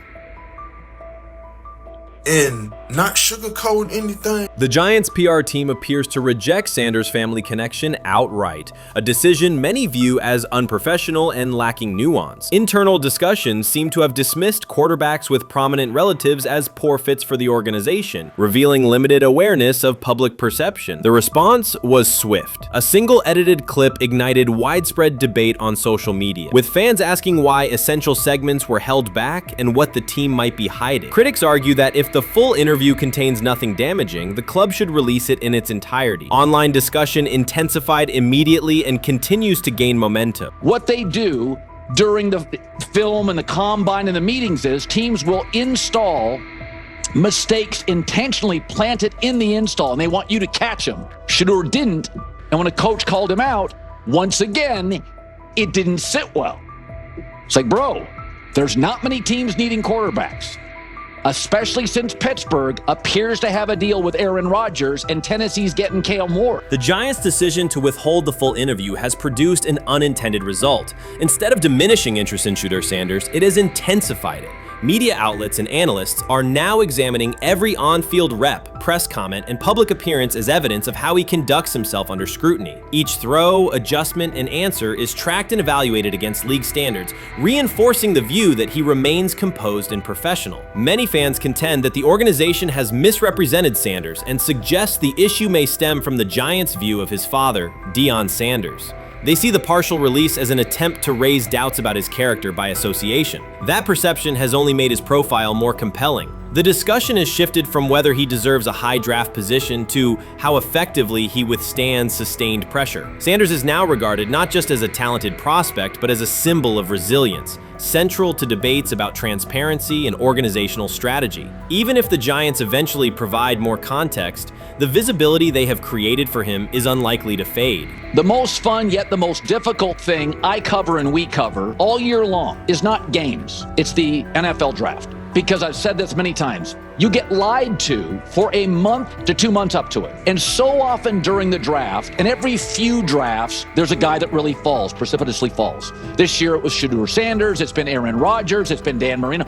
Every few years somebody falls a lot. And so, but those stories don't come out until like the fall. Criticism of Shedeur Sanders from within the Giants organization has become increasingly public. Team communications appear focused on casting him as an overhyped prospect, whose character should be questioned. A narrative that seems aimed at shaping opinion rather than assessing performance. Yet each selective release or negative remark has instead amplified attention on Sanders and elevated his reputation. Efforts to confine him to a narrow, unfavorable image continue to produce the opposite effect, reinforcing his position as an underdog who endures external pressure. The debate has shifted from football analysis to broader concerns about narrative control and transparency. Fans, reporters, and online communities are still urging the Giants to publish the full interview, arguing that only complete context can resolve speculation. The organization's refusal to comply has intensified scrutiny and led many observers to conclude that the team underestimated public reaction and now faces questions it could have avoided with full disclosure. The tapes, the New York Giants have the tape. They definitely have the tape. It's confirmation that they had the tape. Shedeur didn't do nothing. It's what they saying he did. I'm gonna tell you what these mixed reaction right here. So we already know about the New York Giants, but the Pittsburgh Steelers head coach Mike Tomlin reported Miles Sanders' talent, but hesitated to draft him due to previous challenges with quarterbacks like Russell Wilson and Justin Fields, leading to more cautious approach.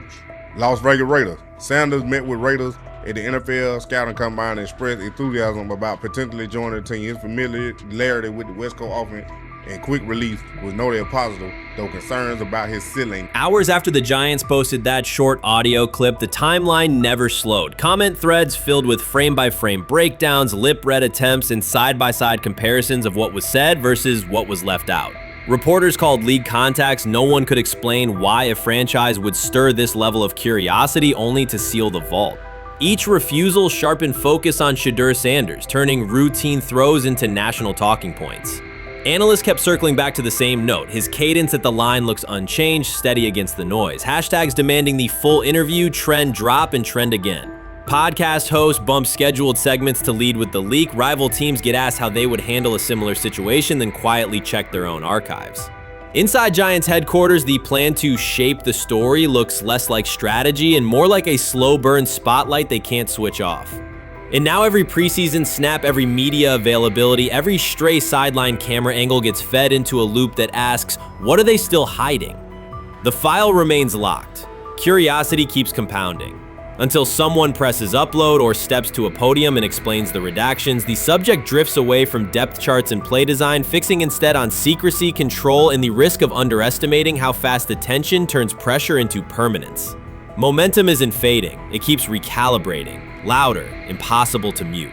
Shedeur is lighting it up in practice every day. You're not even a half bit curious to see what he could do with the ones. That makes no sense. And then on top of all of that, you got players going on podcasts and talking to people in the media saying this guy is really good. Like, this guy is legit. So even your peers respect you enough. How is it that the coaches can't see that? It always starts with the players, where the player's like, hey, you see that? You seen that pass he threw? The Cleveland Browns were taken by surprise when quarterback Shedeur Sanders stepped in for first-team snaps, asserting control of the drill and instantly highlighting deficiencies across the rest of the room. His confident command forced coaches to pause practice clips, reevaluate progressions, and consider immediate adjustments to the depth chart. Within minutes, discussions spread throughout the facility and online forums as fans weighed what Sanders Sanders showing means for the current starters. The organization now faces an urgent, data-driven decision on whether Sanders should move up permanently. Shedeur Sanders arrived at Browns practice, took several first-team reps, and the entire quarterback group immediately felt the pressure. Coaches erased the whiteboard and reviewed their plans. Staff members exchanged concerned comments, and observers began asking whether Sanders was positioned to assume a larger role. Tony, every year we see at least 1 to 2 teams.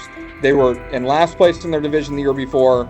No one thought they'd be good, and then they were good. It almost seems like no one's even assuming the Browns can be that, but we see it happen every year. And I get the quarterback stuff, but like, correct me if I'm wrong, Tony. The Browns are trying to run the football, play good defense, not turn the ball over in the passing game, and try and take advantage when they can, correct? That's what they're trying to do.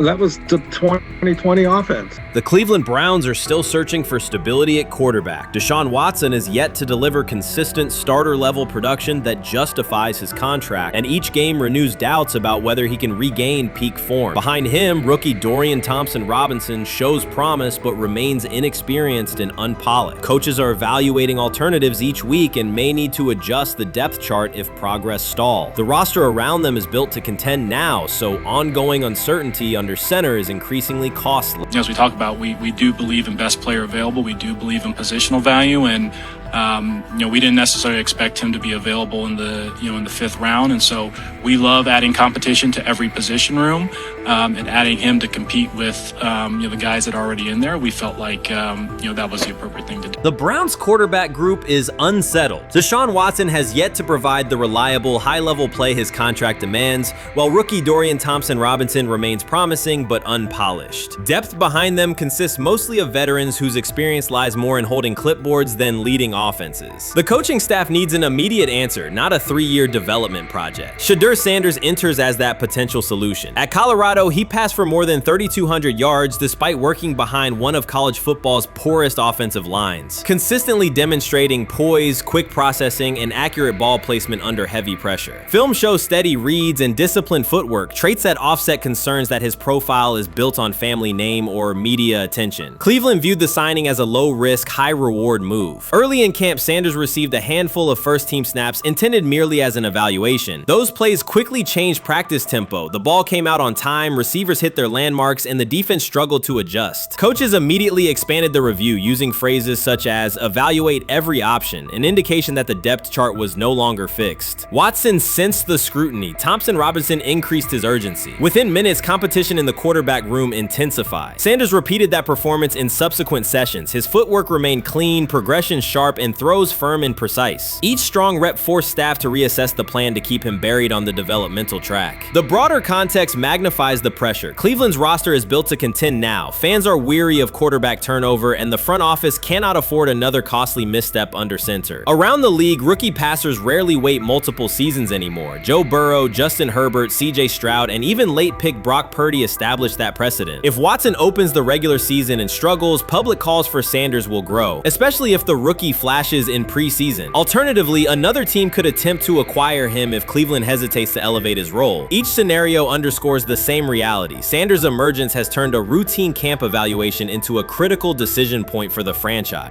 And we saw Dillon Gabriel go 11-on-11 with the first team, Shedeur Sanders go 11-on-11 with the second unit. So that was really the big wrinkle today. Yes, and of course, it was the first time that we have seen Shedeur Sanders get any of those coveted 11-on-11 reps. Of course, again, it wasn't with the first team offense or against the first team defense, but it's progress. And that means that he's going in the right direction, that the arrow is pointing up. He's coming up the learning curve. So that's good for him. And I actually thought just overall, he had a better day than Dillon had today. He completed more passes. He was more on point. In fact, in that 11-on-11 period, he threw a near touchdown. Desperation can push franchises toward aggressive decisions, especially when their quarterback options appear unconvincing or outdated. One scenario now emerging is that Sanders earns enough confidence to take full preseason reps with the starters, forcing Cleveland to revisit a depth chart it believed was settled at the beginning of July. His practices demonstrate that the excitement around him is grounded in measurable performance. accurate high-velocity passes against first-team defenses, and confident command of the huddle. Each strong outing also heightens league-wide interest. Rival scouts adjust evaluations, and general managers revisit their notes, aware that a viable young quarterback may soon become available. Inside the facility, the personnel staff must balance short-term results with long-term roster planning, knowing that an early move could reshape salary cap allocations and locker room dynamics. The pressure on Watson and Thompson Robinson escalates accordingly. Both must produce visible progress to maintain their current roles. Cleveland's recent history shows how quickly promising quarterback situations can devolve into controversy. The franchise has turned potential breakthroughs into organizational turmoil before, so observers remain cautious about how this competition will unfold.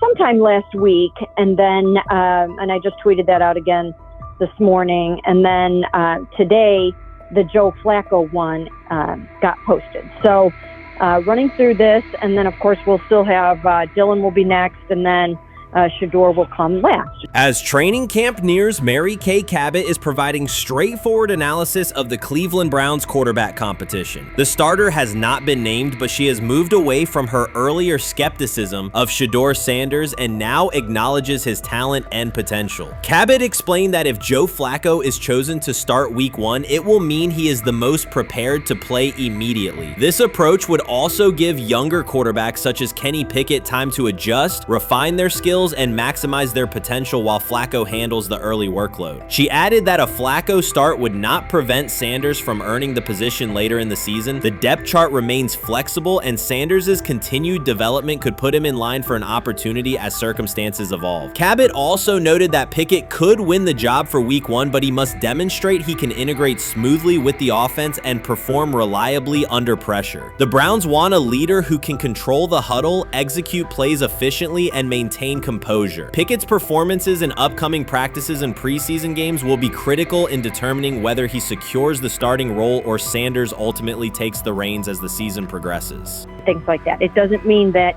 that Kenny can't swoop in there and steal that job by them, but he's really going to have to show that he has a complete mastery of this scheme and this system, and that they don't have to dial it back a lot to put him in there. So these will be some considerations, and I do think that that as the preseason goes along, it will become evident.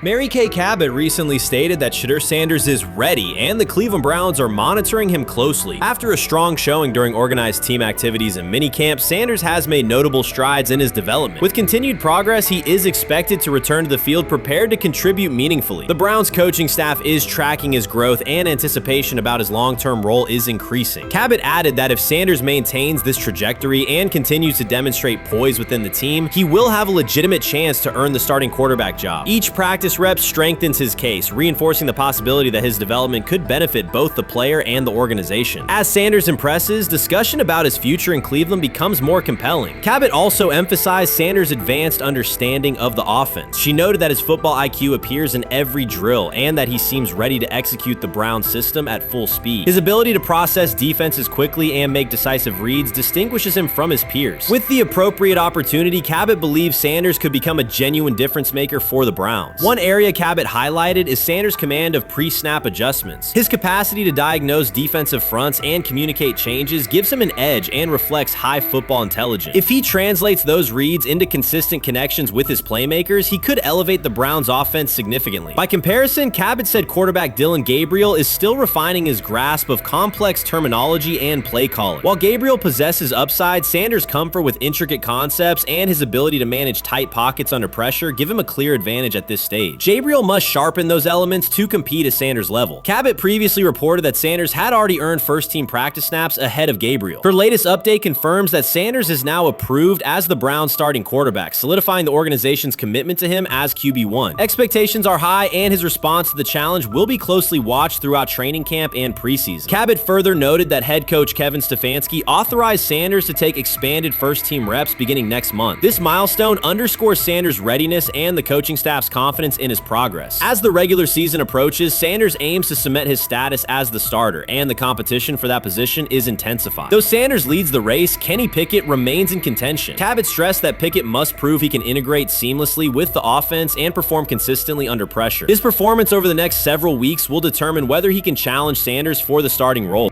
With both quarterbacks vying for the top spot, the Browns' Week 1 starter will be one of the most scrutinized decisions of the upcoming season. For now, Cabot's reporting underscores Sanders' rapid ascent, strong football intellect, and growing command of the offense, qualities that position him well to lead Cleveland's offense when the opportunity arrives. What do you think is happening in Browns camp? What do you think is going to happen there before I let you go, Lewis? You know, I think it really does. It really does all depend on how Kevin is able to, as it relates to Shedeur, work him in enough. Well, one, Shedeur has to earn the right for Kevin and the staff to have discussions about, hey, we got to get him more reps with the ones and twos. We got to get him more reps with the ones and twos when we're going team period, not just walk through or not just 7-on-7 team. Louis Riddick reacted sharply on air after viewing practice footage from the Cleveland Browns. The clip showed quarterback Shedeur Sanders executing a string of precise throws while the Browns head coach watched with a broad smile. Riddick questioned whether the session was focused on evaluation or celebration, arguing that visible enthusiasm from the staff could cloud objective assessment of a rookie's progress. Earlier in the segment, Riddick's tone had been measured once the Sanders highlights appeared. He criticized the perception that a routine practice was being treated like a marquee event. He stressed that coaching reactions should remain subdued until performance translates into game situations. Riddick concluded by calling for accountability and asking the Browns to clarify how they plan to manage expectations for Shedeur Sanders as training camp continues. Couldn't imagine me myself saying, hey, you know what? As someone who has been at the very bottom to try and ascend to like some level of success, I could never imagine going, you know what would be really cool? I'm gonna play a joke on someone like this and make pretend that I'm a GM and I'm drafting you when actually I'm not, and then I'm gonna hang up and just giggle about it. I mean, what the hell are we doing? Seriously, what are we doing when we think that that kind of crap is funny? I don't know. Trying to get likes on TikTok. I don't have the right words for it. Right, Lewis, I'm gonna say this. I don't have the right words for it. Few situations unsettle a former front office executive faster than watching coaches celebrate a rookie quarterback before pads come on in August. In Louis Riddick's view, the Browns staff did more than acknowledge promise. They acted as though they had already secured their franchise leader. Throughout the session, Shedeur Sanders delivered 40-yard throws off his back foot, ran crisp 2-minute drills, and displayed steadiness rare for a first-year player. According to reports, each successful rep drew audible admiration from the sideline, highlighting how quickly enthusiasm has escalated. When Riddick reviewed the same practice tape and heard the glowing comments, he challenged the reaction on live television. He argued that a few controlled drills should not override the methodical scouting and development work that normally guides roster decisions. Riddick's criticism focused less on Sanders' talent than on the evaluation process. He warned that comparing a prospect to established stars or joking about renaming the stadium creates pressure before the player has taken an NFL hit, faced a disguised coverage, or logged a preseason snap. Praising potential is acceptable, he said, but anointing a savior in July risks repeating the organization's history of premature quarterback expectations. Sanders brings confidence shaped by his father's legacy and his own disciplined preparation, yet Riddick insists that progress must be confirmed over time. He urged the Browns to temper public excitement, follow a structured development plan, and reserve celebratory reactions for on-field results that matter. Regular season production under live pressure, not highlight clips from a midsummer workout. He has to earn that. Kevin has to figure out a way to do that, so then you can reasonably assess what you have in him compared to Dylan Gabriel, compared to Kenny, compared to Joe Flacco. If you don't, then the conversation surrounding him is going to continue to be what it's been, which is, but for some people, he was overhyped all along. He's not that great of an athlete, doesn't have a big enough arm. There's a reason why he was a 5th-round pick, blah, blah, blah, which I don't believe.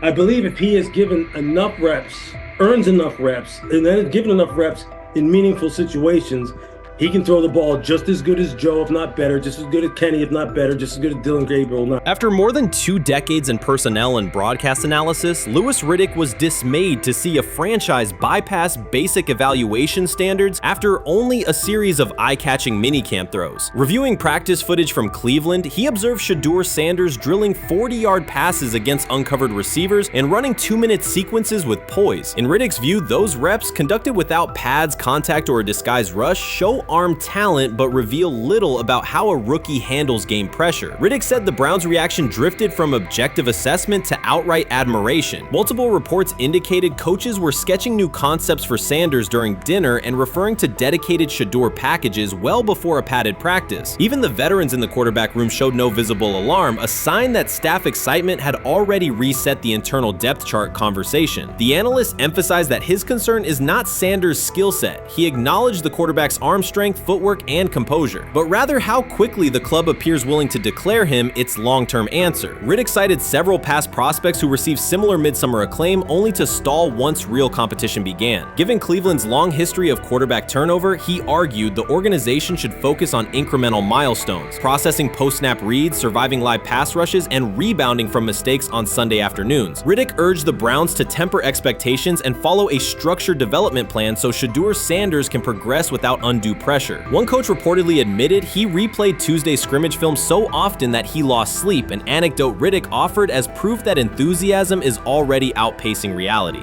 All asking now is what is going on with Shedeur Sanders, and so the floor is yours. Maybe you can make sense of this free fall with what was at one point the top-rated quarterback in this draft class.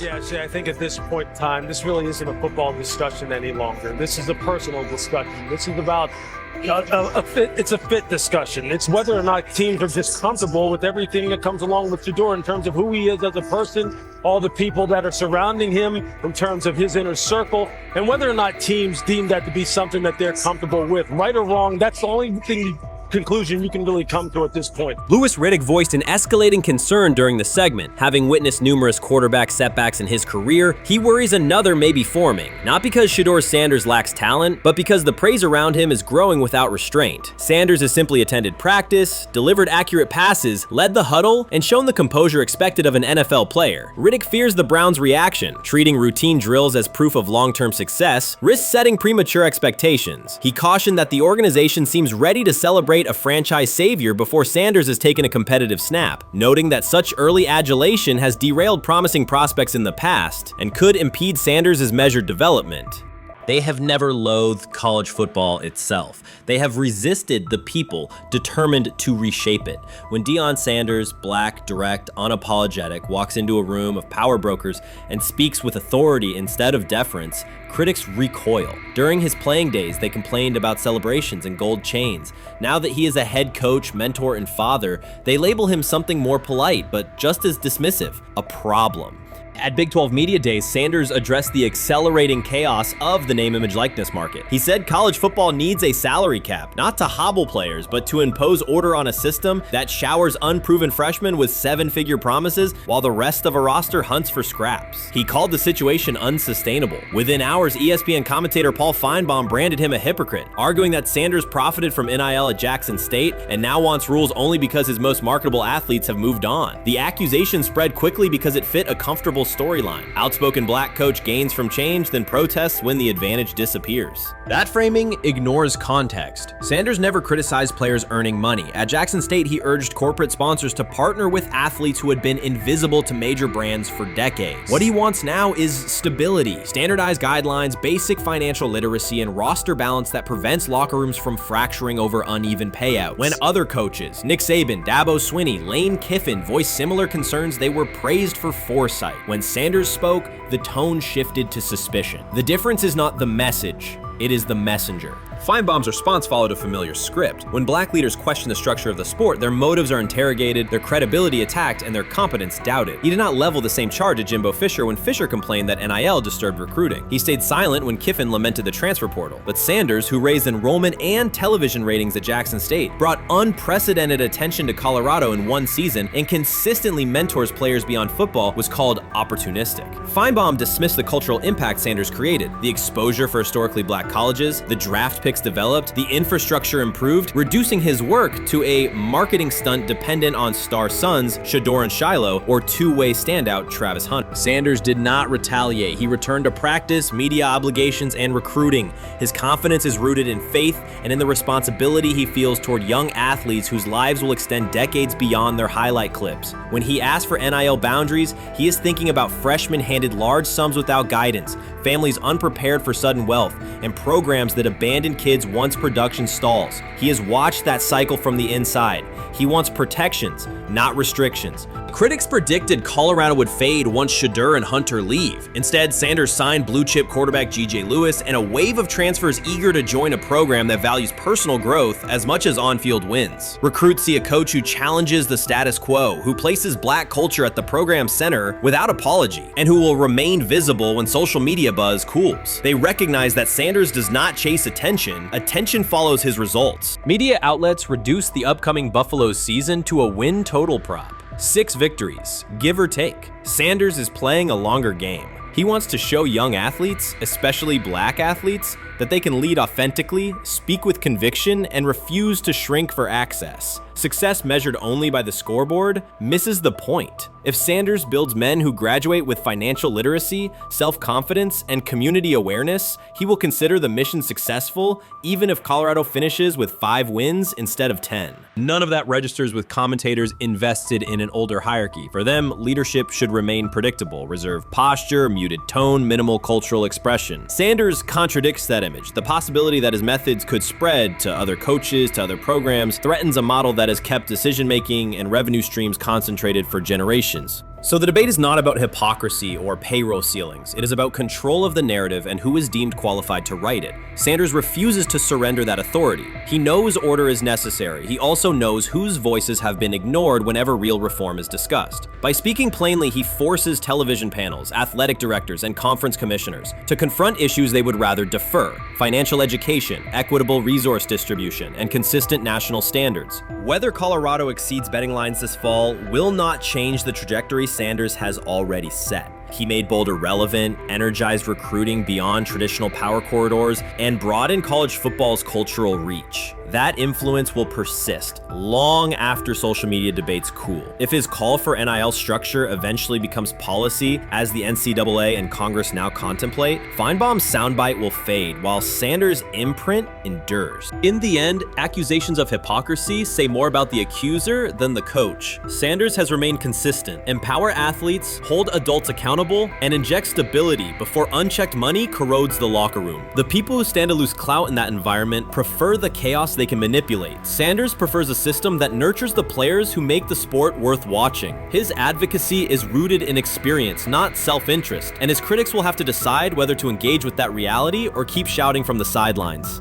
Chris Carter's televised assessment of Shedeur Sanders triggered immediate pushback from Cleveland fans, local media, and even several Browns veterans. Carter dismissed Sanders, a 5th-round pick, as unprepared to start and framed the growing interest around him as purely a byproduct of surname recognition. Since that segment aired, practice reports have told a very different story. Observers inside the Browns facility describe a rookie quarterback who is closing the gap on Kenny Pickett and Dillon Gabriel with surprising speed. Sanders first turned heads in rookie minicamp by directing the huddle with a calm that belied his inexperience. Position coaches reported that he rarely repeated mental errors during installation periods, a trait they rank highly when grading young quarterbacks. In organized team activities, he showed consistent timing on intermediate routes, kept turnover numbers low in 7-on-7 periods, and demonstrated early command of Kevin Stefanski's protection calls. That steady execution earned him a handful of first-team snaps, reps that would ordinarily have belonged to Pickett by default. By mandatory minicamp, the rotation had shifted again. Practice notes from beat reporters detail the rise in Sanders' workload each day. Red zone series against the starting defense, 2-minute drills, and full field scrimmage possessions in which he checked out of called plays when fronts dictated it. Mary Kay Cabot, initially skeptical Sanders would challenge for game day snaps in 2025, wrote after consecutive sessions in mid-June that his footwork, release speed, and pocket management had, quote, meaningfully tightened since rookie camp. Her tone marked a clear departure from early spring projections that labeled Sanders a long-term developmental project. The broader quarterback context in Cleveland magnifies that progress. Deshaun Watson's availability and form remain uncertain after 2 injury-interrupted seasons, while Pickett's transition from Pittsburgh has been uneven. Dillon Gabriel's arm strength is evident, but coaches continue to stress hesitation in his full-field reads.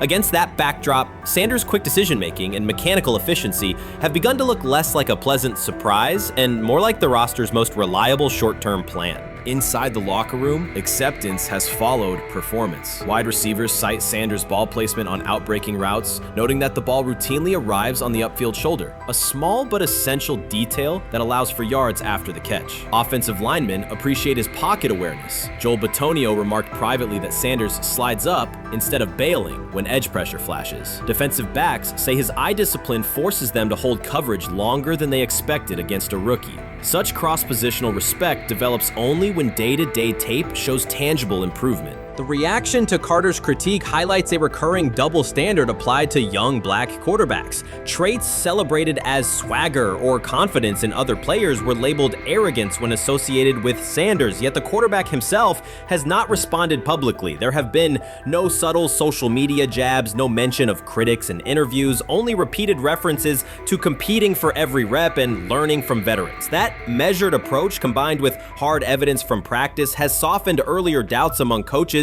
who prioritize demeanor as much as arm talent.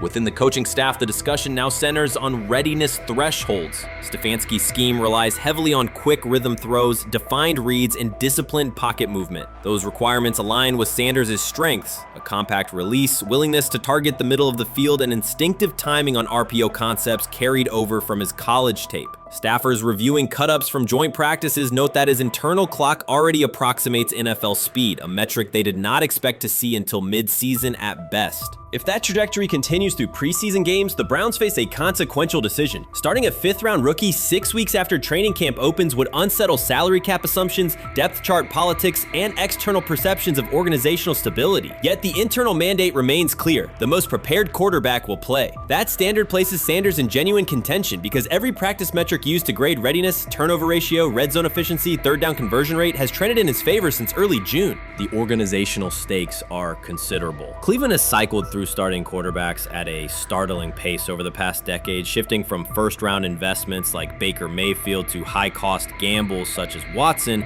each move packaged as the long-awaited solution. A rookie chosen outside the first 100 picks ascending to the top of the depth chart would challenge long-held league assumptions about draft pedigree and opportunity. It would also validate the evaluation philosophy that prioritized Sanders' intangibles: processing speed, leadership presence, over conventional arm strength thresholds that pushed him down the draft board. Carter's televised remarks now sit awkwardly alongside daily updates from Berea. His critique relied on pre-draft labels and the presumption that a late-round passer with a famous father would need a redshirt year. Practice film contradicts that stance. Sanders checks protections at the line, manipulates safeties with shoulder fakes, and has reduced turnover-worthy throws in full-speed sessions to single digits. Statistics normally cited for veteran backups, not rookies. The longer that evidence accumulates, the more Carter's comments appear rooted in legacy bias rather than objective performance review. None of this guarantees Sanders will open the season under center. Preseason defenses test quarterbacks in ways practice cannot.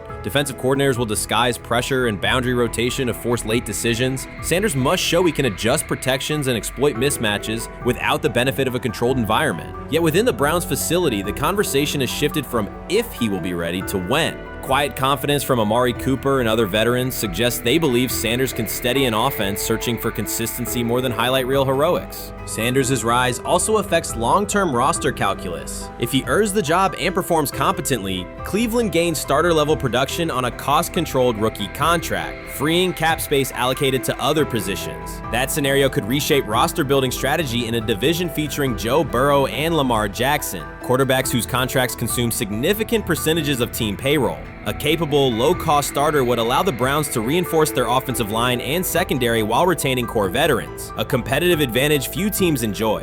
For now, the focal point remains daily improvement. Sanders continues to arrive before sunrise, reviewing the previous day's install with the quarterback coach, then staying after practice to throw on-air routes with receivers low on the depth chart. Coaches track those habits closely because consistent routine underpins performance when adversity strikes in live games. Each incremental gain strengthens the argument that readiness depends on preparation and aptitude, not draft slot. Carter's segment reminded the league how quickly assessments can become outdated when they lean on perception over evidence. Sanders' steady climb up the depth chart underscores the counterpoint. In the NFL, tape is the final arbiter. Should Sanders translate practice efficiency to preseason success, the Browns may discover that the solution to their long-standing quarterback riddle arrived quietly in the 5th round, carrying little more than confidence and a willingness to work. You first, when you take a look at both of these QBs, who had the most impressive start so far in the preseason?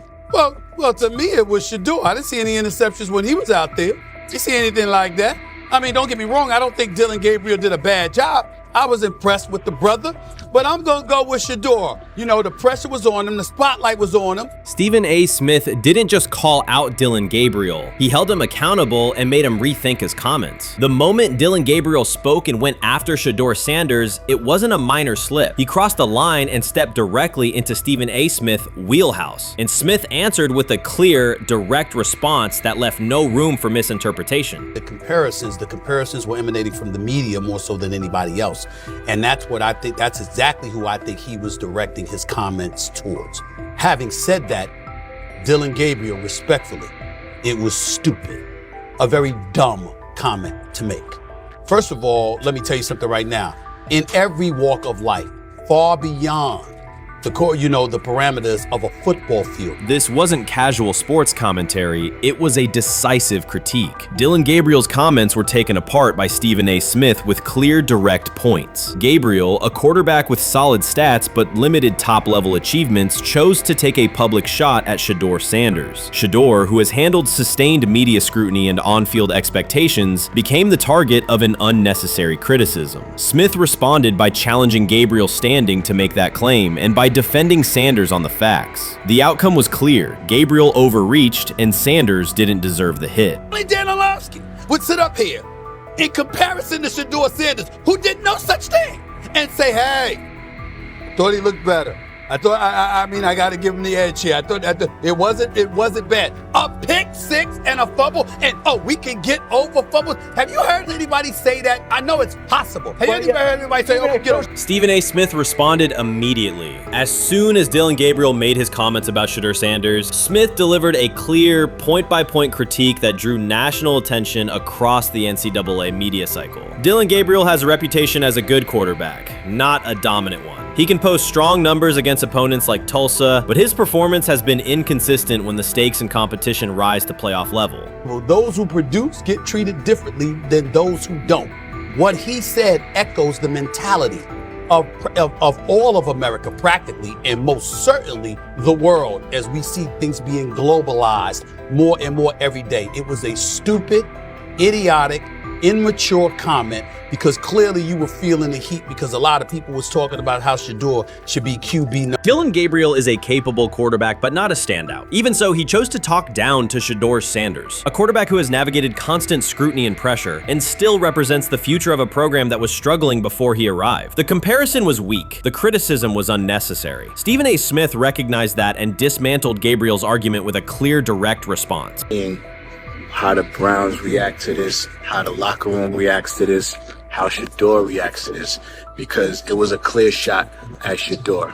But let's say Dillon Gabriel's talking about the media. How could you be a brand new quarterback in the NFL and the first time you get behind a mic after your first game, you throw the media under the bus? That's out of arrogance. Stephen A. Smith excels in moments like this. When Dillon Gabriel made his remarks about Shedeur Sanders, Smith responded with a focused, direct critique. He questioned Gabriel's standing to make that claim, noting that Gabriel has transferred between programs and has not been a Heisman finalist. Without theatrics, Smith laid out why Gabriel's resume doesn't justify taking public shots at Sanders. Smith's point was clear. Targeting Shedeur Sanders, a quarterback central to his program's future and consistently under intense scrutiny, was misplaced. Gabriel's criticism lacked the substance to support it, and Smith methodically showed why.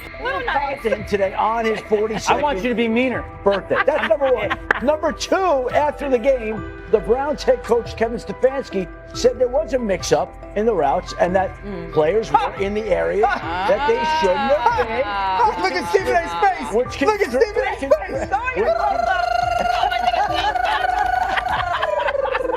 Look at his face. Stephen A. Oh my Lord. The strength of Stephen A. Smith's response was that he didn't just address Gabriel's remarks. He challenged the image around him. Dillon Gabriel often presents himself as an overlooked contender ready to surprise. But the reality is that his profile hasn't commanded broad attention. It's a clear reminder that not every opinion carries equal weight. In defending Shedeur Sanders, Stephen A. was direct and precise. Shedeur isn't just a quarterback. He is Deion Sanders' son, which subjects him to scrutiny far beyond anything Gabriel has faced. Even under that pressure, Shedeur has maintained his composure, shown confidence, and delivered in key moments that helped revive a program many had written off. Stupidity, all of it. I thought it was a clear shot at Shedeur due to the fact that his Oregon coach threw a shot at Coach Prime and Shedeur during their meeting at Colorado last year. But you know what? The cream rises to the top. Let's see what happens this week. I see a lot of the media talking about they think it was about the media and not about Shedeur. And I think that's a chess move. For Dillon Gabriel to take shots at Shedeur Sanders was a miscalculation. Stephen A. Smith made the mismatch clear. Gabriel's attempt to shame Sanders was unnecessary and counterproductive. You don't target Deion Sanders' son when Deion has turned Colorado into primetime television. It underscored that Dillon Gabriel has often played with a chip on his shoulder because the spotlight hasn't followed him. He has been around long enough to compile numbers but not to earn broad respect. That's why going after Shedeur was misguided. Sanders, despite ups and downs, drives headlines. Gabriel's most notable headlines have been his transfers. Stephen A. Smith pressed that point without hesitation, challenging Gabriel's standing and leaving his argument looking like a forced throw that turns into a pick six. You know what? Still needs to thank me a little bit more for that restaurant I treated him and his family to, because it was big time, and stop embarrassing me by going places and trying to use coupons. That's how pathetic he is. The point is that a pick six and a fumble is usually considered a bad day. Stephen A. Smith didn't need to raise his voice to make the point. He presented Dillon Gabriel as a player whose talk outpaces his resume and defended Shedeur Sanders with clear comparisons. That's why he called Gabriel out so directly. The comparison wasn't just unfair, it was forced. Now look at Gabriel's record. The numbers are solid and he can win against average defenses, but the resume lacks defining markers. There's no sustained Heisman contention, no late season surge that reshaped the national picture, and no postseason moment that cements a legacy. The track record reflects steady production, not top-tier impact. That's the gap Smith underscored. Gabriel's criticism of Shedeur Sanders wasn't supported by what he has accomplished, while Sanders continues to carry a program under constant scrutiny. Let's see someone who step up and make some plays out there. Ain't no way. Gabriel Ain't no way. He not built like that. No way. And this one is picked off and going back the other way. Oh my God, why did he stop playing? Now it's a foot race. And that is that. They told me bust out my AP, perfect timing. H-shot, we about to get legendary. Shedeur star the next game, baby. Shout out Dillon though, you know what I'm saying? Bro, I love you, my heart. What am I bigger than cheese, bro? You know what I'm saying? But Shedeur got it. Shedeur Sanders is a national brand who draws viewers for both performance and result. Dillon Gabriel's attempt to diminish him read as resentment. And Stephen A. Smith called out the insecurity and lack of awareness directly. Colorado under Deion Sanders is prime time, and Shedeur sits at the center of that spotlight. If Gabriel expected the sports world to agree while he took a shot at Shedeur, he misread the moment. Smith dismantled the argument and questioned the credibility behind it. Gabriel will move on. He'll keep playing, give interviews, and have fans, but this exchange will trail his media profile as a reminder of a misstep. It's a clear example of a resume that doesn't justify taking public aim at a quarterback carrying that level of scrutiny and responsibility. For the Cleveland Browns preseason game today is that the way that some white folks watched Shedeur Sanders last week is the way that some black folks were watching Dillon Gabriel today. And it's not Dillon Gabriel for Dillon Gabriel's sake. Most folks don't have a problem with Dillon Gabriel. It's what he represents, which is the disrespect of a black person for no other apparent reason than they are a confident black person. Dillon Gabriel thought he was aiming up. Instead, he was placed back among quarterbacks who are good but not great. Stephen A. Smith made the central point. Dillon Gabriel doesn't shape the conversation. Sports are about narrative as much as numbers, and Gabriel's story doesn't move the culture, while Shedeur Sanders does. Smith highlighted that contrast clearly. By the end, Gabriel's credibility had taken a measurable hit. The critique was decisive and sent a broader message to any player considering public shots at Shedeur Sanders. If you step into that debate, you will be held to a higher standard and your resume will be tested. Dillon Gabriel learned that the hard way. You can't fire the owner because he can't fire himself. Yeah, someone's head's going to roll, unfortunately, in this situation, and it's probably Stefanski and Barry. I saw on The Athletic. I don't think that's fair, by the way. Stefanski, that part. I agree. I was saying the other day on my podcast that Barry should be fired, and I said I wouldn't fire Stefanski, but a couple of people made the point of saying, well, if you fire the GM, you got to give him a chance to hire his own coach, which is fair. That's true. So I would fire Barry. I would hire a new GM. If that GM thinks Kevin Stefanski's a good coach, wants to stick with him. The situation in Cleveland has escalated with the NFL. Sources indicate GM Andrew Barry is prepared to move on from head coach Kevin Stefanski if he refuses to elevate Shedeur Sanders. The Browns are weighing a major quarterback change. Leadership appears to be aligning behind Sanders and pushing for immediate action. This is a high-stakes decision about control and the team's direction. I think it's unfair for me to comment in I guess, maybe on behalf of the industry. All I can say is this, the time that we spent with Shedeur, and what he's done throughout his college career is impressive. He's an impressive young man. He's a really good quarterback. Sometimes, fit comes into play. And I'd also say this, there are 4 more rounds of the draft. And then maybe lastly, it's less about where you get picked and what you do after you get picked. That's really the most important thing. Getting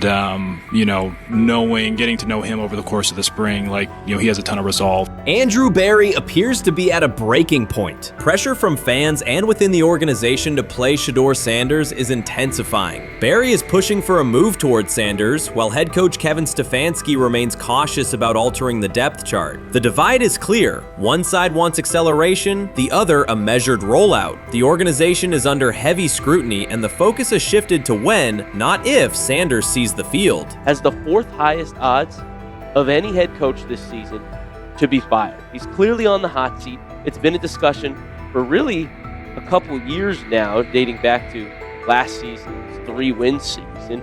And he's always had kind of hot and cold seasons. And now the sports books are saying he's 4th on the list.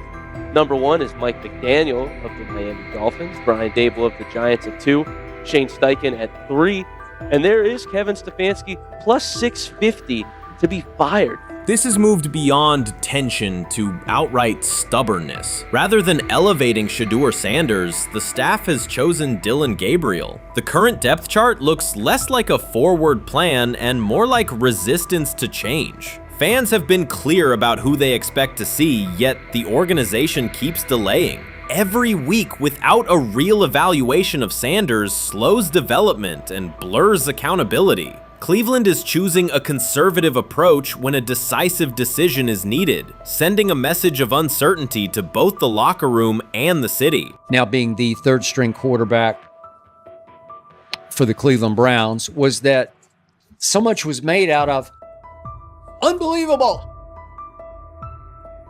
He actually made the team as the 3rd string quarterback. Like that was a big deal. Like that was somewhat of a surprise to a lot of people. He should have been the 1st pick in the draft. Kevin Stefanski appears to be doubling down to validate his approach. Despite sustained demand from Browns fans to see Shedeur Sanders reflected in chants, merchandise, and constant discussion, he continues to keep Dillon Gabriel in front on the depth chart. The decision functions as an assertion of control rather than a response to momentum. Even with clear signals from the fan base, Stefanski is staying with Gabriel and delaying a full evaluation of Sanders. It is a deliberate choice to maintain his plan and pacing, not to accelerate change. Cleveland is prioritizing continuity over recalibration, keeping any transition to Sanders on hold. But yeah, I mean, the Browns are in a tough spot. They have wasted. You traded a ton of high draft capital to get Deshaun Watson. You've gotten nothing out of Deshaun Watson and missed an opportunity. Like, who knows who they would have drafted? Now, maybe they would have screwed up those picks and the Browns would still be in bad shape. Andrew Berry is likely frustrated watching Dillon Gabriel default to conservative throws while the offense stalls. From a football perspective, this appears to be the hill Kevin Stefanski is choosing to stand on. Keeping Gabriel ahead of Shedeur Sanders has limited the unit's explosiveness and prevented a full evaluation of a higher ceiling option. Drives end quickly, field position flips, and momentum is lost while Sanders remains on the sideline. Fan patience is wearing thin. Each ineffective series intensifies criticism and shifts scrutiny toward the coaching staff's criteria for the depth chart. With every additional snap for Gabriel, the decision reads less like an open competition and more like rigid adherence to a plan that isn't producing results. The optics are clear. A dynamic quarterback sits while a cautious approach keeps the offense in neutral. If this continues, accountability questions will grow inside and outside the building. What performance benchmarks keep Gabriel ahead of Sanders? When will Sanders receive first-team reps in live situations to allow a fair comparison? The front office must decide whether to preserve continuity or pivot toward a timely assessment of Sanders. The longer the current approach stays in place, the more it signals stubbornness rather than adaptation, and the more pressure mounts to realign the plan with on-field output. I honestly see it happening if the Browns lose a bunch of games. Like if they get 5 wins or less, I see the report coming out now that Stefanski will be fired. I don't want it to happen. I want the Browns to be good, win a bunch of games. I think that they're going to be a team that is slept on and can at least get 7 wins, which is why if they don't, I see Stefanski getting all the blame for that, and there'll be a new coach in Cleveland. Because their players, to me, are there once again. We've talked about the incredible rookie class. The approach in Cleveland lacks consistency. One week, Andrew Berry signals he wants Shedeur Sanders on the field. The next, Dillon Gabriel gets the reps and the plan stays conservative. Through it all, Kevin Stefanski shows limited urgency despite pressure on his job security. Fans are asking for an offense that can push the ball, change field position, and produce points. Instead, the unit leans on short throws and cautious sequencing. Gabriel's play keeps the ceiling low and momentum static, while a full evaluation of Sanders is postponed. The result is growing frustration and a clear disconnect between the front office, coaching staff, and expectations in the stadium. The NFL tried to teach him and his father a lesson. You don't act like that. You don't talk like that before a draft. We'll show you how our game is played. We will watch you plummet all the way. I think he would have gone undrafted except for that owner in Cleveland. And he is the key to everything because he is something of an against-the-grain maverick owner. He's kind of a wannabe Jerry. Fan speculation is growing. Some believe Kevin Stefanski lacks confidence in Shedeur Sanders. Others think he's prioritizing Dillon Gabriel for reasons unrelated to performance. A more extreme view claims Stefanski is manipulating outcomes to secure a buyout. Whatever the motive, the risk is clear. This approach is straining his relationship with GM Andrew Berry and alienating the fan base. Pressure is rising, Berry's patience is running out, and supporters have shifted from requests to demands. If the current plan continues, calls for a change in quarterback and accountability will intensify. I'm about to unleash about Shedeur Sanders. I just watched what happened to Shedeur Sanders in the Cleveland Browns' third and final preseason game. And I'm outraged, I'm sickened, and I'm saddened by the way Shedeur continues to be treated in the National Football League. now by those sorry-ass Browns and sorry-ass Kevin Stefanski. The Cleveland Browns are once again mishandling a promising quarterback. Skip Bayless criticized the organization for failing to develop Shedeur Sanders and for misusing his skill set. He argued that the team's decisions are undermining Sanders' progress and turning a major investment into a cautionary example. Bayless pointed to inconsistent usage, questionable play calling, and a lack of clear direction as key issues limiting Sanders. He said the Browns need a defined development plan and stronger support if they expect Sanders to succeed. Skip Bayless delivered a direct, critical assessment this week. After seeing Shedeur Sanders in a Browns uniform, he argued that Cleveland is mishandling the quarterback and undermining his development. Bayless said the team's approach shows poor planning and inadequate support around Sanders. He dismissed excuses about strategy and emphasized the need for better coaching, deployment, and protection. In his view, the Browns are setting themselves up for problems before the season begins unless they establish a clear plan for Sanders. Given the team's recent decisions, his reaction is understandable. Cleveland has a history of inconsistent quarterback development. Shedeur Sanders is a premium prospect, the son of a Hall of Famer, a proven college performer, and a widely recognized figure. The organization should prioritize his reps, protection, and a clear development plan, not place him behind Dylan Gabriel as if he were a secondary option. But I'm going to answer this question by saying Shedeur Sanders. And I'm going to tell you why. I think he's being set up to fail. That's right, I'm going to say it. Okay. Here we are on national television, right? There's been 11 practices, if I remember correctly. He's been starting against he's been playing against the third unit. He's fourth on the depth chart. And then suddenly you throw him into the start line, and he hasn't had any reps for the first team at all. Think about that. So you just gonna throw him to the wolves like that, huh? I mean, you know, if he had first team snaps in practice. Yet here we are. Cleveland has one of the most publicized prospects and is handling him like a depth piece. The broader issue is the franchise's long record of quarterback instability and inconsistent development. That history colors every move they make. When the Browns draft a quarterback, fans don't anticipate a long-term answer. They brace for another reset. Shedeur Sanders should be treated as a priority, not as an afterthought behind Dylan Gabriel. Let's give him a chance. Let's give him a chance with the play calling. You know you have an offensive line that isn't playing that well. So what do? Why not just play the short game so he can get the ball out of his hands very fast to run a competent goddamn offense? Outside of that, Shedeur has to be better in understanding that the offensive line that you're working with right now is not adequate.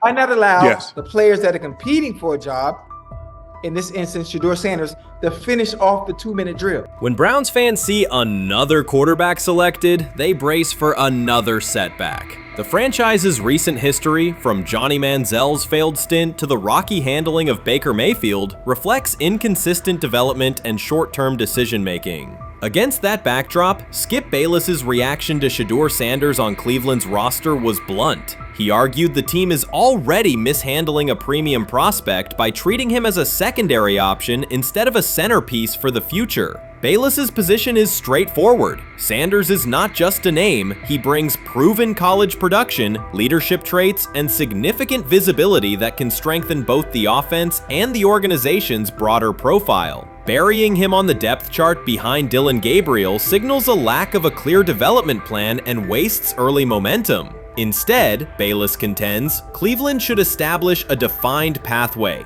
First-team practice reps, protection and personnel tailored to his strengths, deliberate play calling that accelerates processing, and measured in-game opportunities that build confidence and execution. In his view, the Browns need alignment from the front office to the coaching staff to prioritize Sanders' growth. Continuing to treat him like a depth piece risks repeating the same cycle that has undermined previous quarterbacks. Committing to a coherent plan gives Sanders and the franchise a realistic chance to convert potential into sustained performance. Grab hold of the starting job. Yes, but I don't think we're going to know which one until we get deep into August. Now, I think, we tracked the reps everybody was getting at practice throughout the OTAs and minicamp. But when you talk to people there, They just want to make sure everybody got what they needed. And that, Kenny Pickett, we find out if he has the goods to be the starter. Joe Flacco, they back him off a little bit. He's 40. He may not need as much. The rookies, Shedeur Sanders and Dillon Gabriel, what do they need to learn to make the transition from the college game to the pro game? That's what the spring was about for the Browns quarterbacks. Now, Shedeur Sanders has moved from social media celebrity to on-field standout, and ESPN now lists him among its first-team candidates. Reactions are split. Some fans are impressed while others are skeptical. Whether this reflects Deion Sanders' long-term strategy or simply Shedeur's rapid development, the story is drawing widespread attention. Here's a look at what led to this moment. They never planned on taking him. The problem is, like Ocho Cinco said, you got somebody that has endeared himself to the locker room. And guess what? The difference between him and Tim Tebow, the biggest one, is he can play. He can throw the ball. Tim Tebow running around being an H-back. He can throw the ball.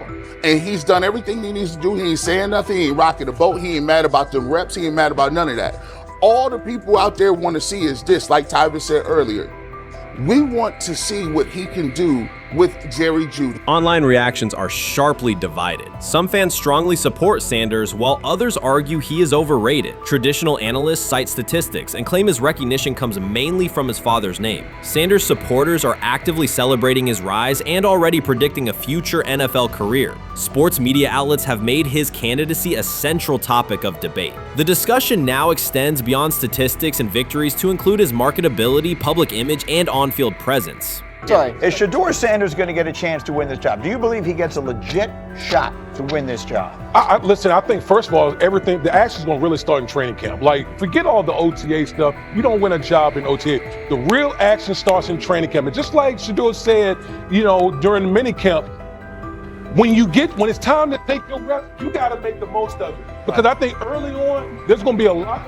Remember, Joe Flacco didn't hardly practice in OTAs and mini camps because they were giving the young guys. Right. So when he gets his opportunity, he's going to have to make the most of it. Analysts are closely reviewing game footage to evaluate Sanders' decisions and mechanics, while others examine his social media activity to see how he balances content creation with quarterback duty. Shedeur Sanders' placement on ESPN's early first-team list has taken over the college football conversation. Supporters circulate his highlights and argue that his on-field production and leadership justify the honor. Skeptics claim the recognition relies too heavily on his family name and question whether his resume is strong enough for first-team status. Analysts are rewatching game footage to assess his reads, accuracy, and pocket presence, while others examine how he balances a high-profile social media presence with quarterback responsibilities. The debate has pushed other storylines, such as conference realignment and NIL issues, into the background, leaving fans and commentators focused on Sanders' performance, marketability, and overall impact on the sport. I'll keep saying it.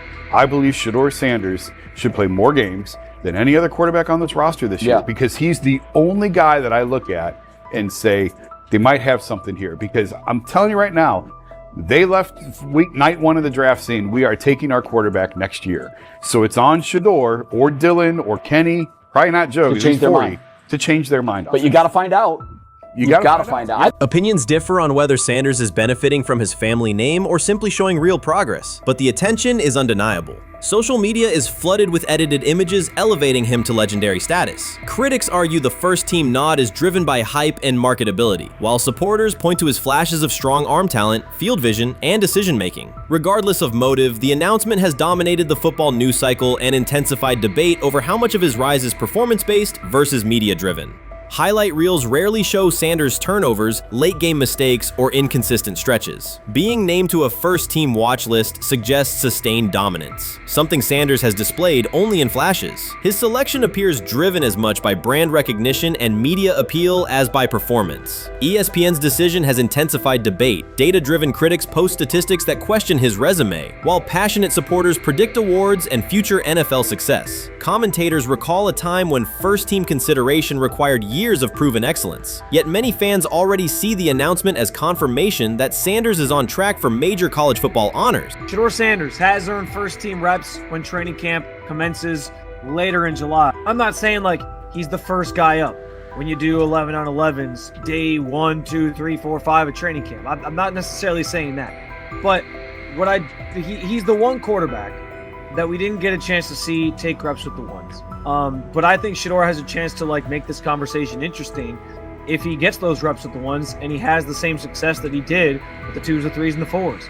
I have confidence he can show you something, but I got to see it. We all got to see it before we can actually judge that. Some believe Deion Sanders is already preparing for an award ceremony, while others are furious, threatening to protest ESPN's credibility over Shedeur's first-team mention. Critics argue that honoring Sanders without a full season of elite play undermines college football standards. Supporters insist his performance and profile justify the recognition. The debate reflects a broader clash between traditional merit-based evaluation and modern brand-driven visibility. In today's landscape, first-team consideration is no longer only about statistics. It also involves marketability and audience engagement. Whether welcomed or rejected, Sanders commands attention and embodies the sport's shift toward both performance and personal brand. So the Shedeur Sanders, I want to talk about this. So here's a prime example. Shedeur Sanders, they had 3-day mini camp for the Cleveland Browns.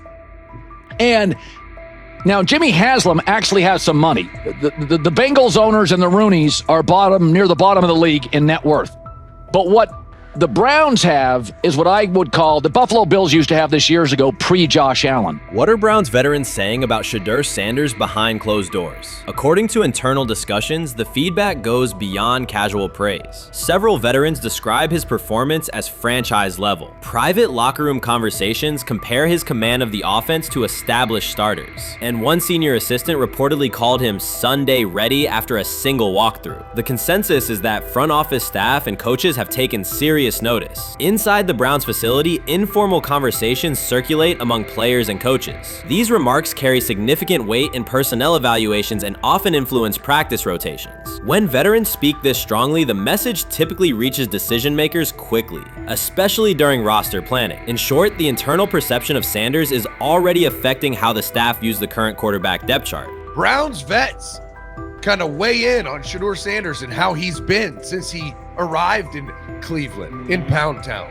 And I think it's very, very important that we discuss it, because it'd be really easy for these vets to, this wasn't like a on-the-record interview. This is just kind of back channels into what the vets are saying, the rumors, but the sources telling us. And we have a couple quotes, but Shedeur Sanders, Cleveland Browns, it seems like it's going well. And it's almost like you don't want to talk about it. At the center of the growing internal buzz is Shedeur Sanders, the rookie who entered Berea with late-round expectations but is being discussed privately as a potential long-term starter. This is not a routine camp tale about an extra arm taking practice snaps. Sanders has seasoned teammates, players with playoff mileage, quietly reassessing his ceiling. Observers who overlook these conversations risk missing one of Cleveland's most deliberate personnel moves in years. Sanders is not on the roster because of his surname. The Browns reviewed their quarterback depth, weighed costs, and chose a controlled, development-oriented option they believe can stabilize the position. His presence is already changing practice dynamics. Veterans notice his pocket awareness, adjust routes to his timing, and acknowledge that he processes coverage at an advanced level for a first-year player. Leadership patterns in the huddle feel different. Sanders delivers with precision and composure that challenge defenders to reevaluate their calls. The strategic upside is clear. A 4-year rookie contract offers cap flexibility, while other franchises cycle through expensive stopgaps. Coaches and front office staff view Sanders as a calculated investment, not a publicity experiment. Outside chatter still focuses on Joe Flacco's age or Kenny Pickett's development. Inside the facility, however, veterans pause film sessions to dissect Sanders' ball placement and progression speed. Position coaches highlight clips where he works through reads decisively and delivers on time, traits rarely attributed to rookies. Sanders' confidence is measured rather than theatrical. He moves as though the NFL tempo is familiar, and that calm spreads across the roster. Experienced defenders are rechecking the depth chart and asking if the quarterback competition is tighter than publicly acknowledged. Great kid, and whether it's a following that he's earned, I mean, that's something that he's done a great job of interacting with fans. And but he is a great kid. You guys will get to know him more. He's working like crazy, just like all the guys. He's another young man. These rookies, my office is downstairs. As they got to walk by my office as they come in. They come in early. And Shedeur, just like all those guys, he's in there early. He's getting his work done. He has not yet secured the starting job. Evaluations so far come only from brief practice periods, no comeback drives, no national headlines, just steady execution in shorts and helmets. In a league that celebrates splashy debuts, Shedeur Sanders is earning trust rep by rep. Veterans typically withhold judgment until late in camp, yet several are already studying his footwork and timing, which suggests genuine respect. Inside the building, coaches sense that the Browns may have finally found a stabilizing presence at quarterback. Cleveland's recent history underscores why this matters. The team has started 9 quarterbacks over the past 2 seasons, an indicator of instability rather than depth. Sanders arrives with composure, arm strength, and a well-known surname, so any sign of readiness is magnified. Financial context also plays a role. The Browns are allocating a significant portion of the salary cap to Deshaun Watson, whose performance has not matched that investment. To manage costs, the front office signed 4 additional quarterbacks on low-impact contracts. Together, they account for far less than Watson's annual cap figure. If Sanders continues on his current trajectory, that structure could give Cleveland both competitive clarity and much-needed financial flexibility. He's the only person who's come out and say, hey, man, this dude look kind of good, man. Let me tell you what I heard. A lot of people reaching out to players in the locker room and stuff. To me, I think this is it's a red herring. Like, I'm supposed to suspend myself to this belief that he was going to look bad. I've never expected him to look bad to start with. The 5th round quarterback stuff, that's involving perceptions, pre-draft analysis, and other teams. Cleveland's veterans have endured every kind of quarterback turmoil, poor reads, major injuries, shaken confidence, and sideline disputes. When a young quarterback like Shedeur Sanders steps in and appears composed rather than overwhelmed, people notice. The attention comes not just from coaches and reporters, but from the linemen and defensive leaders who have watched previous backups struggle. They are not exchanging doubts, they are sharing nods of approval. Sanders demonstrates instinctive pocket awareness, reliable accuracy, and steady poise, qualities that quickly circulate through team conversations. After years of instability under center, the Browns need someone who can remain calm and effective deep into the season. Although expectations have fallen over time, genuine interest is growing. Praise is coming from teammates who rarely commend anyone unless his performance demands it. Many observers declared Deion Sanders was finished. They argued that his public style attracted unnecessary attention, that his health had deteriorated too far, and that his coaching career was approaching an abrupt conclusion. They misread his resolve. When speculation intensified, Sanders did not schedule a press conference or issue a formal statement. Instead, he released a short video recorded at his Texas home, walking alongside recording artist Lil Wayne. The footage established 2 facts. Although Sanders still walks with a limp, he remains active, and he intends to return to the sideline. Reports from USA Today and ESPN confirm that Sanders had temporarily left Colorado to recover from a significant, undisclosed medical condition. He lost 14 pounds and missed several summer practices, leading to widespread debate about his future. Unofficial sources suggested complications related to previous blood clot issues, but no official diagnosis was provided. Throughout Sanders' absence, numerous media outlets framed his situation in crisis language, frequently questioning whether he would coach again. By comparison, when coaches such as Lincoln Riley paused their duties for health or family reasons, coverage emphasized understanding and patience, an imbalance that reflects a common difference in how high-profile black coaches are treated. Sanders' silence was not a retreat, it was a period of recovery. During rehabilitation, he relied on family, faith, and trusted colleagues, yet stayed connected to his program through brief online updates. The video with Lil Wayne demonstrated that he retained strong support from influential friends, countering narratives that portrayed him as isolated or on the verge of retirement. The visual evidence showed that his setback is temporary,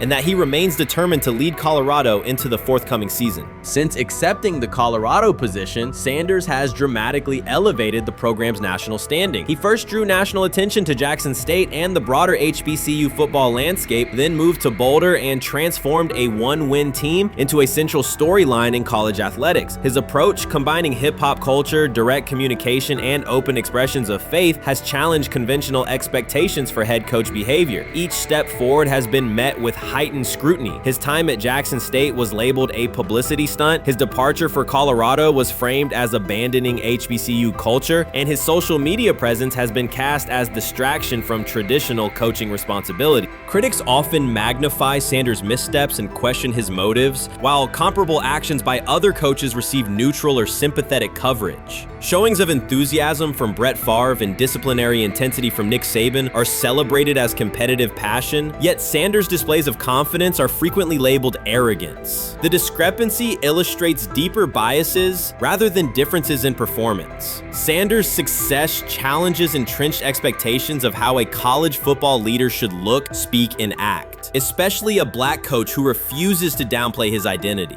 During his convalescence, Sanders maintained close communication with his staff and athletes, reinforcing the standards he had established: discipline, accountability, and belief. The program's daily messaging continued to emphasize preparation and resilience, signaling that Sanders' influence persists even when he is away from campus. Athletes echoed his mantras during workouts, confirming that his leadership extends beyond physical presence. Sanders acknowledges the seriousness of his medical challenge, but has refused to let it define him. He has publicly discussed leaning on scripture and prayer, explaining that his purpose as a mentor, father, and coach extends beyond personal adversity. In that context, the video of him walking in the Texas sun was less a strategic media effort than a straightforward demonstration of continued commitment to his team and mission.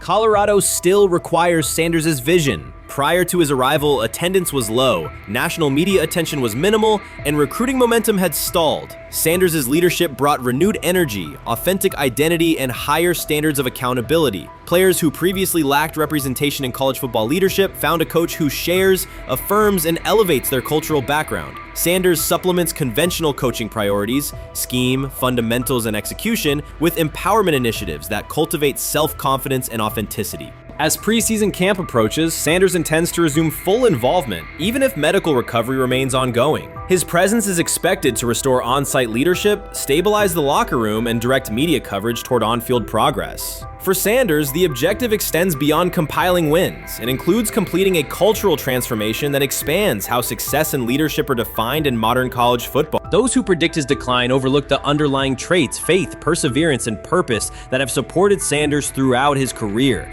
Doubts, rumors, and disproportionate scrutiny have followed him from playing days into coaching, and he has consistently responded with results. His current health setback is another obstacle, not a conclusion. The broader initiative he leads, centered on authenticity, opportunity, and high standards, continues. When Sanders returns to the sideline, it will mark the next stage of a movement he has guided from Jackson State to Boulder. The recent period of quiet has been strategic rather than passive. Instead of defending himself in daily briefings, Sanders focused on rehabilitation, remote program oversight, and family support. Each brief social media message reinforced a consistent theme: faith and preparation. He has articulated gratitude for medical professionals and has reiterated that his mission at Colorado is unfinished. His public references to scripture have been direct but measured, aligning with his long-standing practice of integrating faith into leadership. By walking through his ranch with Lil Wayne, Sanders signaled continuity. The clip underscored that influential supporters remain engaged, that Sanders' broader network values his vision, and that he remains capable of navigating physical challenges. The visible limp was not evidence of imminent retirement. Rather, it documented the reality of ongoing recovery and the resilience with which he approaches each obstacle. Colorado's athletic administration and football staff continue to affirm Sanders' program direction. Recruitment communications cite his established record in fostering cultural relevance and national exposure. Prospective athletes respond to a coach who presents a transparent path to development, both on and off the field. Current players refer to Sanders' coaching points with clarity, citing specific drills and expectations that remain unchanged during his absence. These indicators demonstrate that the core structures Sanders implemented are functioning, and that his return will be an amplification, not a restart. Criticism regarding Sanders' public persona often conflates media style with coaching substance. Analysis from opponents suggests that social media engagement dilutes football preparation, yet Sanders' staffs emphasize time management and delegation. Defensive and offensive coordinators handle in-game adjustments, while Sanders directs overall culture, recruitment, and leadership. He has articulated that visibility serves to amplify program accomplishments and enhance player opportunities, not replace strategic football planning.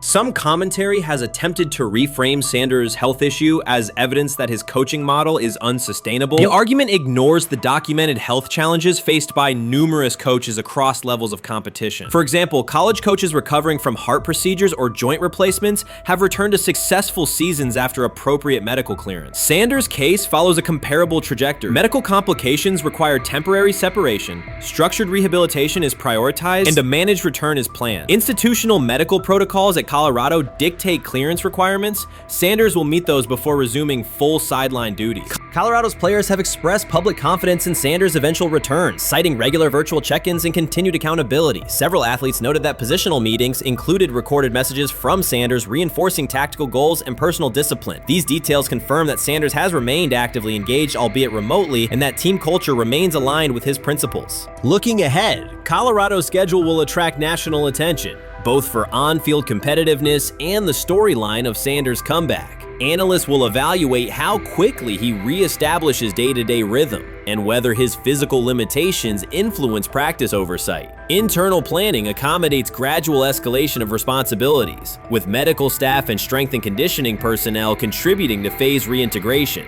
The broader significance of Sanders' return extends beyond Colorado. His visibility continues to challenge prevailing narratives about leadership styles and pathways in college athletics. By prioritizing authenticity, open articulation of faith, and cultural expression, Sanders offers a contrasting template to more conventional models. His eventual recovery and sideline presence will reinforce the argument that diverse leadership profiles can succeed in elite collegiate competition. In summary, rumors of Deion Sanders' coaching demise were premature. Verified reports confirm a substantial but temporary medical setback. He used the time away to focus on health, sustain program engagement, and rely on a support system anchored in family, friends, and faith. His recent public appearance demonstrated active recovery and reaffirmed his intention to resume leadership in Boulder. The forthcoming season will test Colorado on the field, but it will also underscore the durability of Sanders' vision, one that combines competitive ambition with cultural resonance. Observers who continue to question his longevity overlook the resilience and purpose that have defined his career. Sanders' return is imminent, and the movement he leads remains intact. Urban Meyer's roster history underscores the absurdity.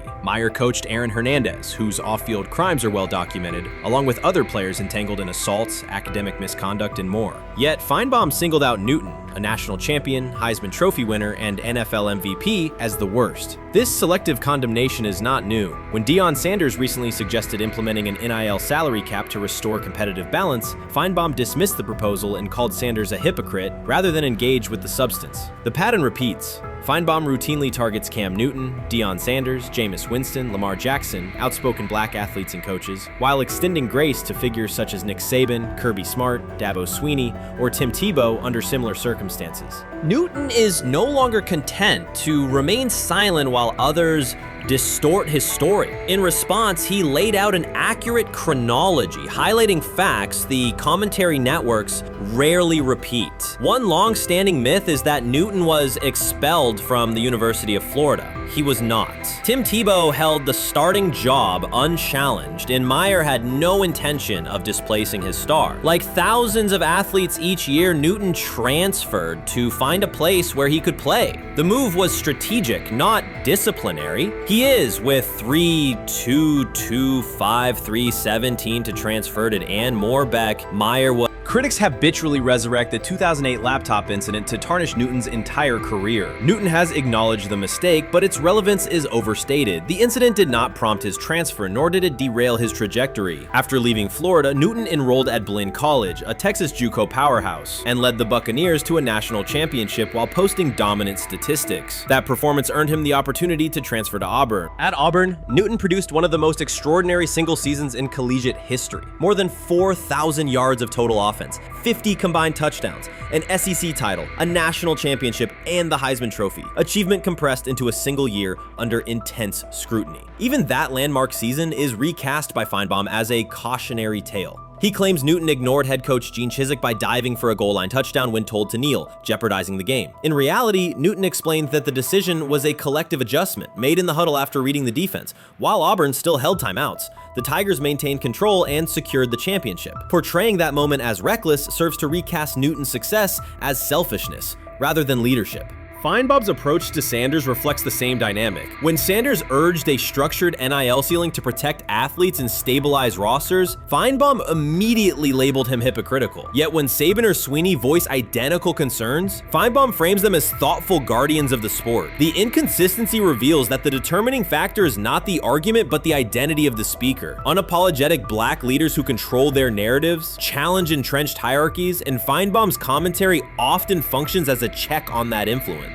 Newton countered Feinbaum's latest attack with a concise statement. "You're lying, Paul. Please stop." Behind those words lay a broader indictment of the media machinery that weaponizes half-truths. By calling Newton the worst player Meyer coached, Feinbaum was seeding doubt among fans, front office evaluators, and future historians. Newton, now an established media presence and entrepreneur, no longer depends on traditional outlets to correct the record. He reminded audiences of 3 essential truths. He departed Florida on his own terms, he led Auburn with support from coaches and teammates, and he captured every major accolade available in college and professional football without conforming to prescribed expectations. An unspoken rule lingers in American sports discourse. Black athletes may excel, but must do so quietly, gratefully, and without highlighting systemic inequities. Newton broke that expectation early by celebrating with unreserved joy, answering questions candidly, and refusing to minimize his personality. For some commentators, that confidence is reinterpreted as arrogance. Feinbaum's repeated attempts to undermine Newton follow a familiar script of policing behavior rather than analyzing performance. Yet, legacy rests not in a pundit's soundbite, but in tangible achievements and public memory. Newton's resume, Heisman winner, national champion, NFL MVP, speaks for itself. Millions of fans witnessed his impact on Saturdays and Sundays. Countless young quarterbacks saw someone who looked like them redefine the position's possibilities. The same is true for Sanders, whose player-first coaching philosophy and media savvy continue to influence college football's direction. Feinbaum's commentary cannot erase these realities. Newton, Sanders, Winston, Jackson, and others have already secured their places in football history. By publicly confronting misinformation, Newton set a precedent for athletes who now possess the platforms and technology to present their stories unfiltered. The microphone no longer belongs exclusively to legacy broadcasters. Newton holds it now, and he intends to keep it.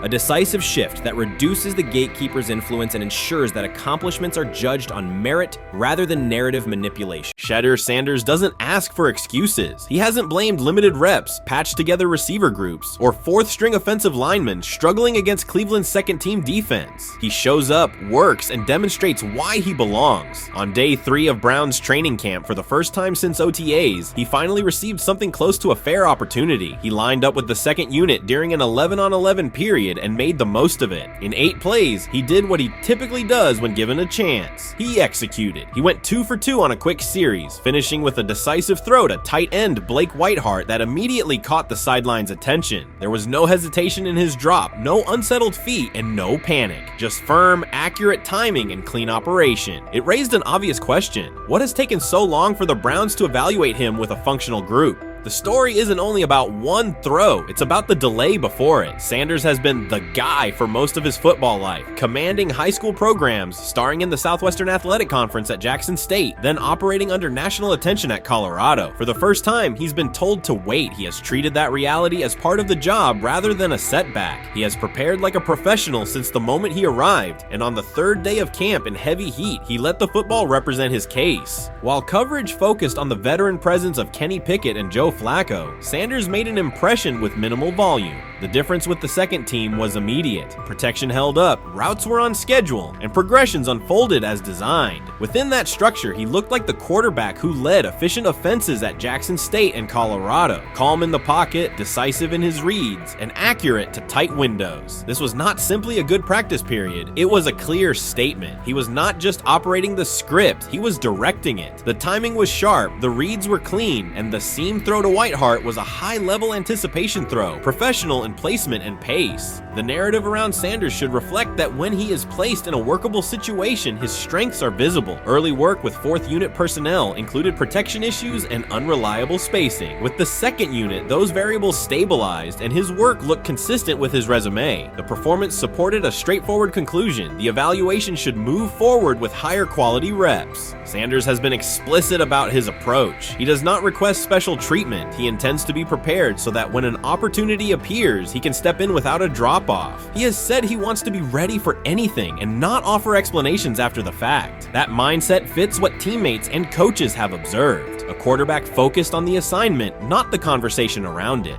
The conditions were demanding: relentless sun, heavy humidity, and a practice tempo that stressed decision-making. Many players fatigued as the session wore on. Sanders did not show signs of rushing reads or forcing the ball. He managed the pocket, reset his base when necessary, and continued to deliver on time. The path he has taken, HBCU starter in the SWAC, then Power 5 starter under constant attention, has prepared him for compressed evaluation windows. He has been under scrutiny for years. The heat did not change his process. He moved defenders with his eyes, anticipated breaks, and stepped into throws with balance. The crowd was not chanting his name, and there were no ovations. That was irrelevant to the task. He is focused on the locker room and the staff, and he is building credibility the same way he did at previous stops, by being reliable when the ball is snapped. Quarterbacks coach Bill Musgrave has emphasized ignoring external noise and keeping attention on install, footwork, and timing. Sanders is familiar with the dynamic. He has been followed by cameras and commentary since his early teens. He has experience living with attention and still adhering to routine. Under heat, with a narrow set of snaps and multiple decision points, he stayed composed and effective.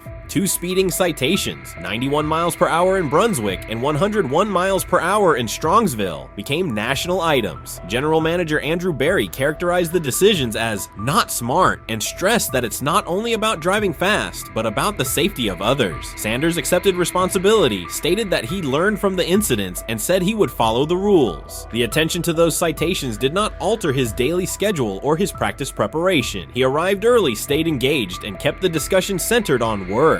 Away from the field, he spent time at Rainbow Terrace in Cleveland after a significant apartment fire, distributing supplies and checking on families affected by the incident. There was no formal media rollout around the visit. It was an instance of direct engagement with the community without publicity attached to it. That reflects the same approach he shows inside the building. Do the work first. Sanders treats each rep as if it might be his last for the day and his only chance to show a specific element on tape. He prepares for protections, cadence variations, route adjustments, and timing with a level of detail that compresses the learning curve. When he is not under center, he studies coverages from the sideline, charts plays, and reviews video before and after practice. He writes down the next day's calls so he can anticipate checks. He has reference using virtual simulation tools to replicate snaps he does not receive physically. That is not a passive stance, it is an active attempt to reduce the distance between classroom and field. He is building relationships across the roster, not just with projected starters. He communicates with defensive backs to understand what they see and how they react to certain stems. He spends time with offensive linemen to align on cadence and protection calls. He connects with newer players away from the facility so that communication improves in practice. That is practical leadership, consistent, low visibility work that becomes obvious when the ball is snapped and the operation is smooth.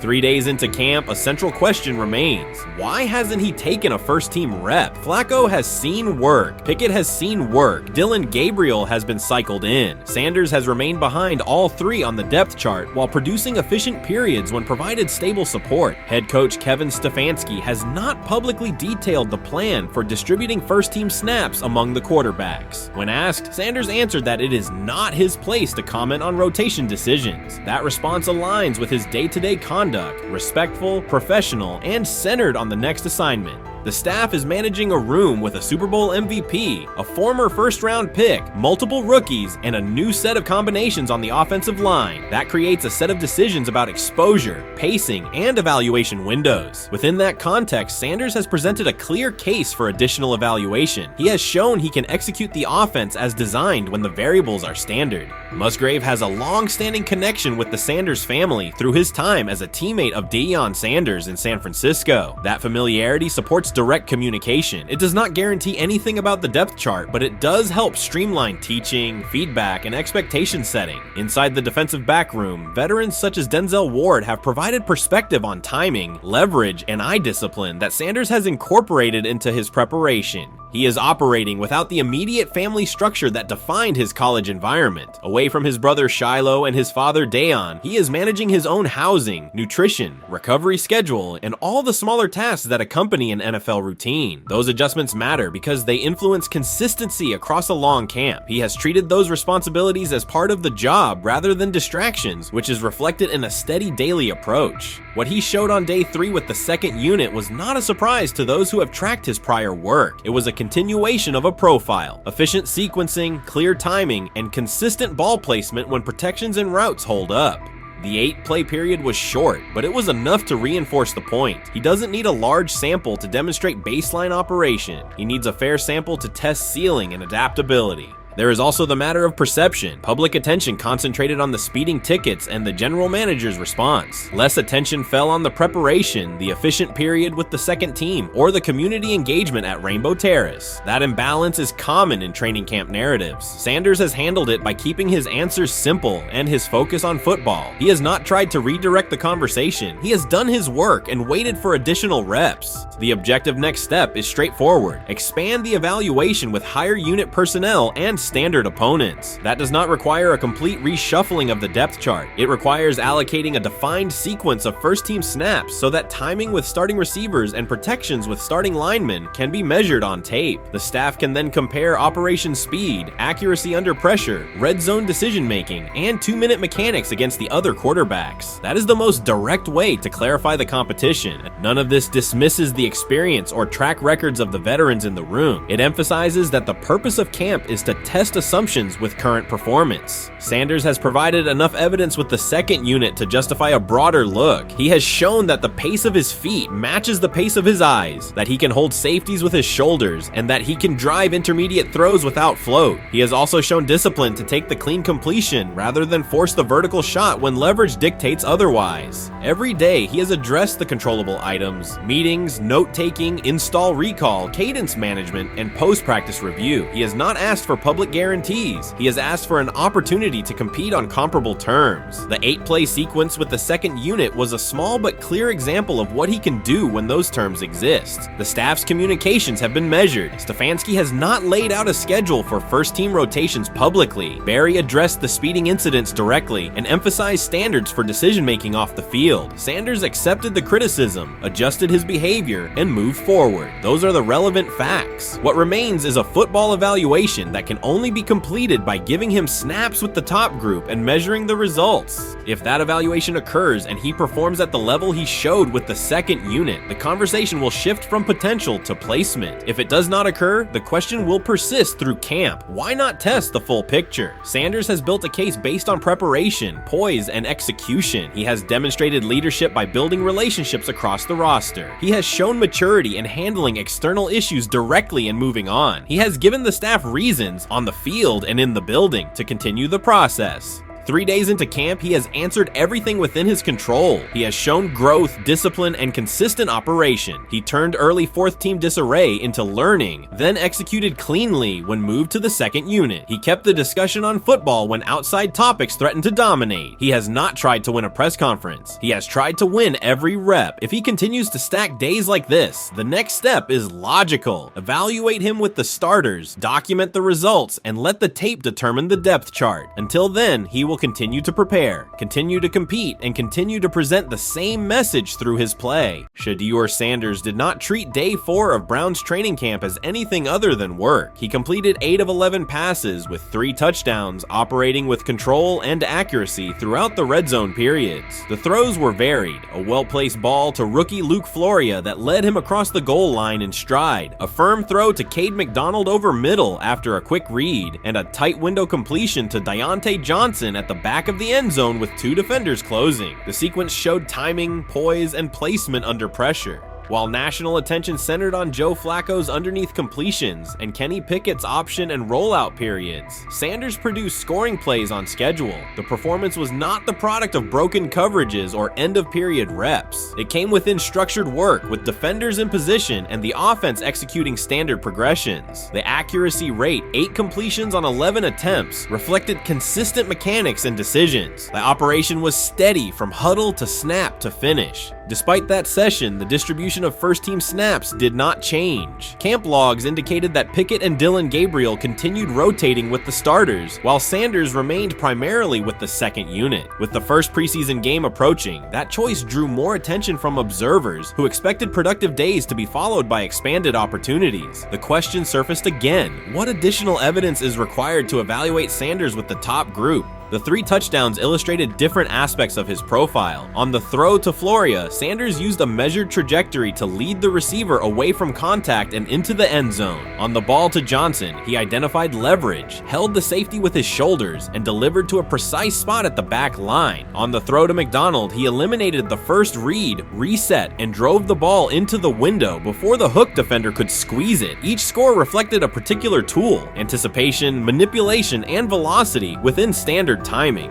Comparisons to the other quarterbacks were straightforward. Pickett produced 2 touchdowns but placed 1 late ball that exposed a receiver to contact near the goal line. Gabriel accounted for 1 score, with additional gains coming on checkdowns and designed movement. Flacco advanced the ball in short increments without finishing drives during the same period. Sanders converted opportunities into points repeatedly and without turnovers. The rotation, however, remained unchanged. Head coach Kevin Stefanski and the staff continued to allocate first-team work to the same group, describing the process as an open evaluation. In practice, that has meant extended starter reps for Pickett and Gabriel, veteran scripts for Flacco, and second unit periods for Sanders. The disconnect between output and opportunity was notable, particularly given the stated goal of reaching an early decision at quarterback. When asked about the timeline recently, Stefanski said the preference was to decide sooner rather than later, an acknowledgement that the window for assessment is limited as preseason approaches. Speculation about motives is common in such situations. The discussion has included references to front office perspectives and ownership influence. Owner Jimmy Haslam is widely viewed as supportive of drafting Sanders. General manager Andrew Berry is known for prioritizing fit, traits, and process within the roster building model. Stefanski reports to Berry, and the practice plan reflects coaching evaluation within organizational parameters. None of that guarantees any outcome. It does explain why rotations can remain conservative even after strong individual periods. Regardless of internal views, the most useful next step for the evaluation would be a defined set of first-team snaps for Sanders to put comparable tape next to his peers. There was also outside attention on several practice segments from earlier in camp that showed Sanders throwing during lulls to non-receiver personnel, ball attendants, staffers, and assistants, while other quarterbacks were in script with full units. Those clips circulated widely and were interpreted by some as dismissive. Sanders addressed questions about it by narrowing the focus to preparation, explaining that his responsibility is to be ready for the work assigned and that he has adjusted at every level of competition, from HBCU ball to the Power 5 and now the NFL. The response matched his general approach: acknowledge the situation, maintain routine, and continue to execute when the next period begins. The broader draft day and narrative context remains part of the conversation. Sanders' college resume included efficient production and high completion rates across 2 programs, culminating in national recognition such as the Johnny Unitas Golden Arm Award. His selection in the 5th round was driven by varying evaluations of projection, scheme fit, and development timelines. The result is the current environment. He must present his case within limited windows, then wait for access to the next rung of competition. That does not make the process unfair. It makes it exacting. The best answer, for him and for the staff, is additional, comparable reps and clear tape.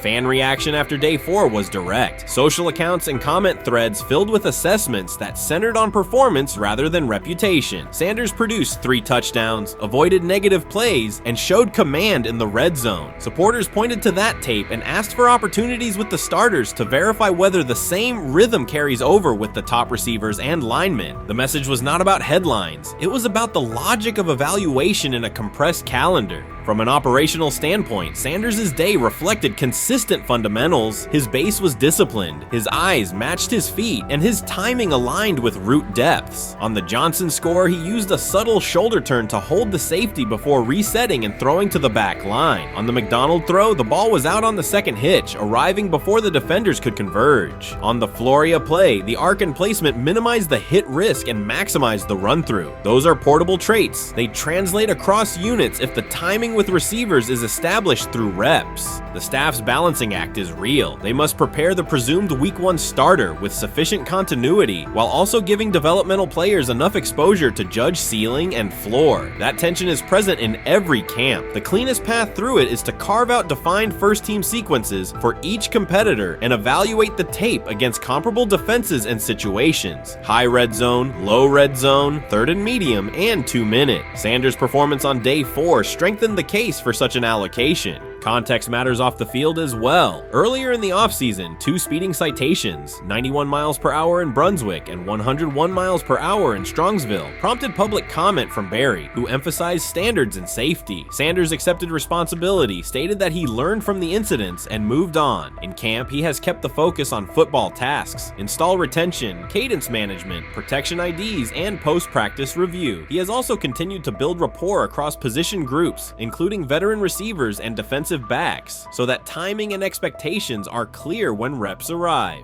None of this diminishes the experience of the veterans in the room. Flacco has decades of film, Pickett has multiple seasons of NFL starts, and Gabriel brings mobility and a defined collegiate profile. It does, however, underscore the purpose of camp, to align decisions with current performance. Sanders produced the most efficient scoring period of the day. The next logical step is to see that operation with the starting unit, document the results, and compare them to the other candidates under the same conditions. The preseason opener will compress timelines further. Install packages expand, and coaches begin to narrow personnel groupings. If the objective is to identify the quarterback who can operate the offense most cleanly on Sundays, then structured exposure now will give the staff better information later. A small but deliberate set of first-team snaps for Sanders, scripted early downs, a third down sequence, and a red zone series would provide data without disrupting broader preparation. Until that occurs, Sanders can only continue to control process and execution. Day 4 showed what that looks like when opportunities align. Efficient reads, disciplined mechanics, and finishes in the end zone. He did not seek attention for the sequence. He put it on tape. If the evaluation remains consistent with the stated competition, comparable snaps should follow. If they do, the staff will have a clear, side-by-side measure. If they do not, the question from observers will remain the same. What more needs to be seen to justify the look?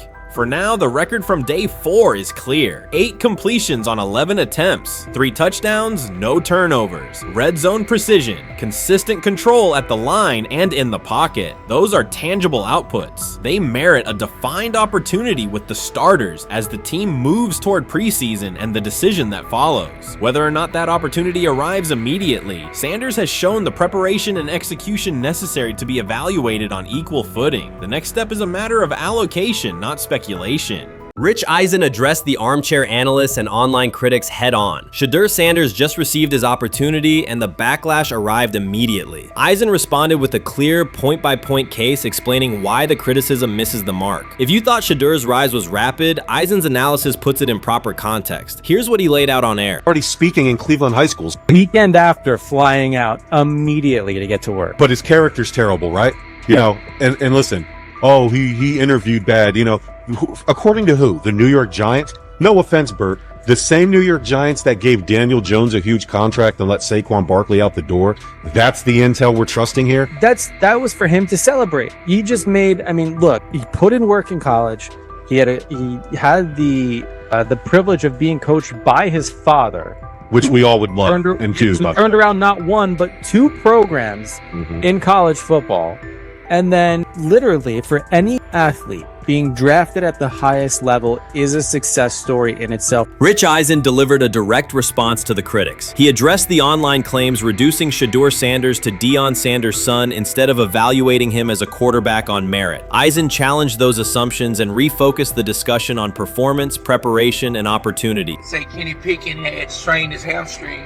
Shedeur, they say his first day in pass, 9 for 9, 2 touchdowns, no interceptions. Really was just hating on this young guy. Within minutes, Rich Eisen delivered a structured breakdown, addressing each claim with evidence and dismantling weak narratives through clear analysis. He replaced speculation with data and kept the focus on what matters: decision-making, accuracy, leadership, preparation, and game management. The reality is simple. Shedeur Sanders was not given this opportunity. He earned it through performance and consistency against real competition. He accepted the role, met the standard, and handled the moment with professionalism and urgency. No shortcuts, no favors, just results and readiness. Eisen's point was direct: evaluate Shedeur on his work, not assumptions, and acknowledge that he has justified the opportunity on the field. I've done it at 2 locations already, so it's simple.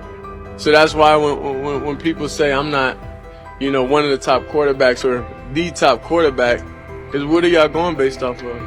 Because I did it year after year after year, and you see the progression. So it's like, obviously, it got to be some type of external hate that you have for the family, for the last name, for anything, because I know I proved myself. While many were still debating whether he was NFL ready, Shedeur Sanders stepped onto the practice field and operated like a clear QB1, setting protections, controlling tempo, and executing the plan. The narrative that he is just flash, media attention, or his father's influence does not hold up against his work in installs, progressions, and situational drills. What he showed was composure, efficiency, and command of the offense. He processed quickly, protected the football, and delivered on-time throws, demonstrating preparation and control. I'm a firm believer. If I wanted Shedeur Sanders at 2, at worst at 33, of course I already think that he's better than other quarterbacks. Because that's the type of talent, that's where I would have picked him at. And if he was at 2 or 33, and he still had the same exact skill set, we would be talking about him starting and playing. Right. Well, there'd only be 3 quarterbacks. It'll be 3 quarterbacks, not 4. 4, yeah. But since he moved to the 5th round, that's cool. They might have to go along with it. But to me, I think if you ask who got the best tools, I'm going with Shedeur Sanders. From the first day of camp, he was not there to get by. He arrived to lead. There was no hesitation in installs, no lapses in fundamentals, just precise timing, clean footwork, and consistent velocity to every level of the field. He managed protections, controlled cadence, and delivered in situational work, showing command rather than learning on the fly. The approach was efficient and disciplined, with attention to detail and progressions and ball placement that reflected preparation, not improvisation. At the same time, Rich Eisen addressed the narrative directly and backed it with evidence. He laid out clips, context, and performance markers to cut through speculation. Eisen emphasized that Shedeur Sanders did not step into this moment because of publicity. He built toward it through sustained work, resilience, and results. The background, media readiness, high football IQ, and a professional approach was developed over years, not days, and it translated to immediate operational control of the offense. The resistance came from familiar places. Some in the traditional guard still frame mobile quarterbacks as limited and expected the nepotism label to define him. That view did not hold up against what was on the field. Composure under pressure, secure decision-making, accurate throws into tight windows, and consistent execution in red zone and 2-minute sequences. Eisen's point was clear: evaluate Shedeur Sanders on performance and readiness. The evidence shows he earned the opportunity and is meeting the standard with accountability and consistency. Yeah, teams didn't draft him because they didn't think he was first-round talent. And the quote we played and that's on the screen, I think is flatly wrong. We all know this shouldn't have happened. Yes, it should have. It should have happened because this wasn't. Now, again, teams can be wrong. The league as a whole can be wrong. Hell, the Baltimore Ravens drafted a 25-year-old tight end before they drafted Lamar Jackson in the same draft. The die is not cast on who Shedeur Sanders. He stated it plainly. This is not a celebrity appearance. This is a quarterback with pocket presence, leadership, and decision-making that stands on its own. You either show it or you settle into a backup role. Shedeur Sanders is not auditioning. He is establishing himself as the starter. When the opportunity arrived, whether through injury, trade, or depth chart changes, Shedeur was prepared and delivered. He did not hesitate. He executed the offense and finished drives. As others tried to catch up to what they were seeing, Rich Eisen reinforced the same message he has been repeating: evaluate the work. Camp reports have been consistently positive, but the important shift is how the performance is being received. Casual attendees who came to observe left talking about Shedeur's command and poise. Detailed observers focused on his pre-snap reads, protection checks, and audibles, highlighting the mechanics, timing, and ball placement that support efficient, controlled play. Shedeur got on the field. You're watching the game, Chad. There's a lot of Shedeur Sanders fans. What did you think of his first outing? Listen, all the talk and the narratives and the storylines and whatever you want to say, sooner or later that ball was about to snap. And that young man we watched in Colorado, This is crazy! Shedeur Sanders didn't just sign a deal, he finalized a flagship endorsement. It's the kind of move that makes analysts revisit assumptions and recalibrate valuations. Nike didn't simply issue a contract. The company put substantial backing behind him and positioned him as a leading figure in its athlete portfolio. The impact is immediate across the sports industry. Shedeur Sanders has reset expectations and changed the competitive field. what I just said about the shoe, opportunity that could present itself for Nike, who's a Nike school. And the reason I say Nike is because it's a Nike school. They don't want another brand with the kid wearing them on field, but they get him head to toe. Okay, not just off the field. They can get him head to toe with a signature shoe. If he had that right now, and you mentioned record-breaking Colorado State, Skip, how many eyeballs would have seen that? What did you call it, Michael? Number 2, prime 2. Shedeur Sanders finalized an agreement that forces analysts to revise their projections. Moments earlier, many expected Nike to prioritize other quarterbacks. Instead, Sanders signed and moved to the center of the discussion. The deal signals clear commitment from Nike and resets expectations across the sports business. Speculation has been replaced with a definitive statement about his market position and upcoming campaigns. Shedeur was fantastic last night. I'm rooting for him to succeed in the NFL, but this is a little too much here, right? This is just a little too much. Last night after the game, Nike drops an ad, only a matter of time, with the caption, when you get your opportunity, create your next one. I get what they're doing. They probably hit their social media impressions and engagement goals last night because this went off. But the bottom line is, save this for when he wins a regular season game. This is the kind of stuff why people don't like Shedeur. It's not Shedeur himself. He's a good kid. He's a good role model. He's a good quarterback. But people trying to boost him up like this for a preseason start is why we have issues. Analysts were surprised by the announcement and quickly reassessed prior assumptions that focused on other candidates. Nike did not make a routine addition. It secured a headline athlete. Shedeur Sanders brings national visibility, measurable performance, and a recognized family legacy. For months, some experts claimed he had attention without the depth major brands seek. This agreement signals Nike's conviction in his long-term value and directly challenges that earlier skepticism. Shedeur Sanders for MVP already. Now, let me not take it too far, but it's another example of how quick and fast Nike is with their marketing.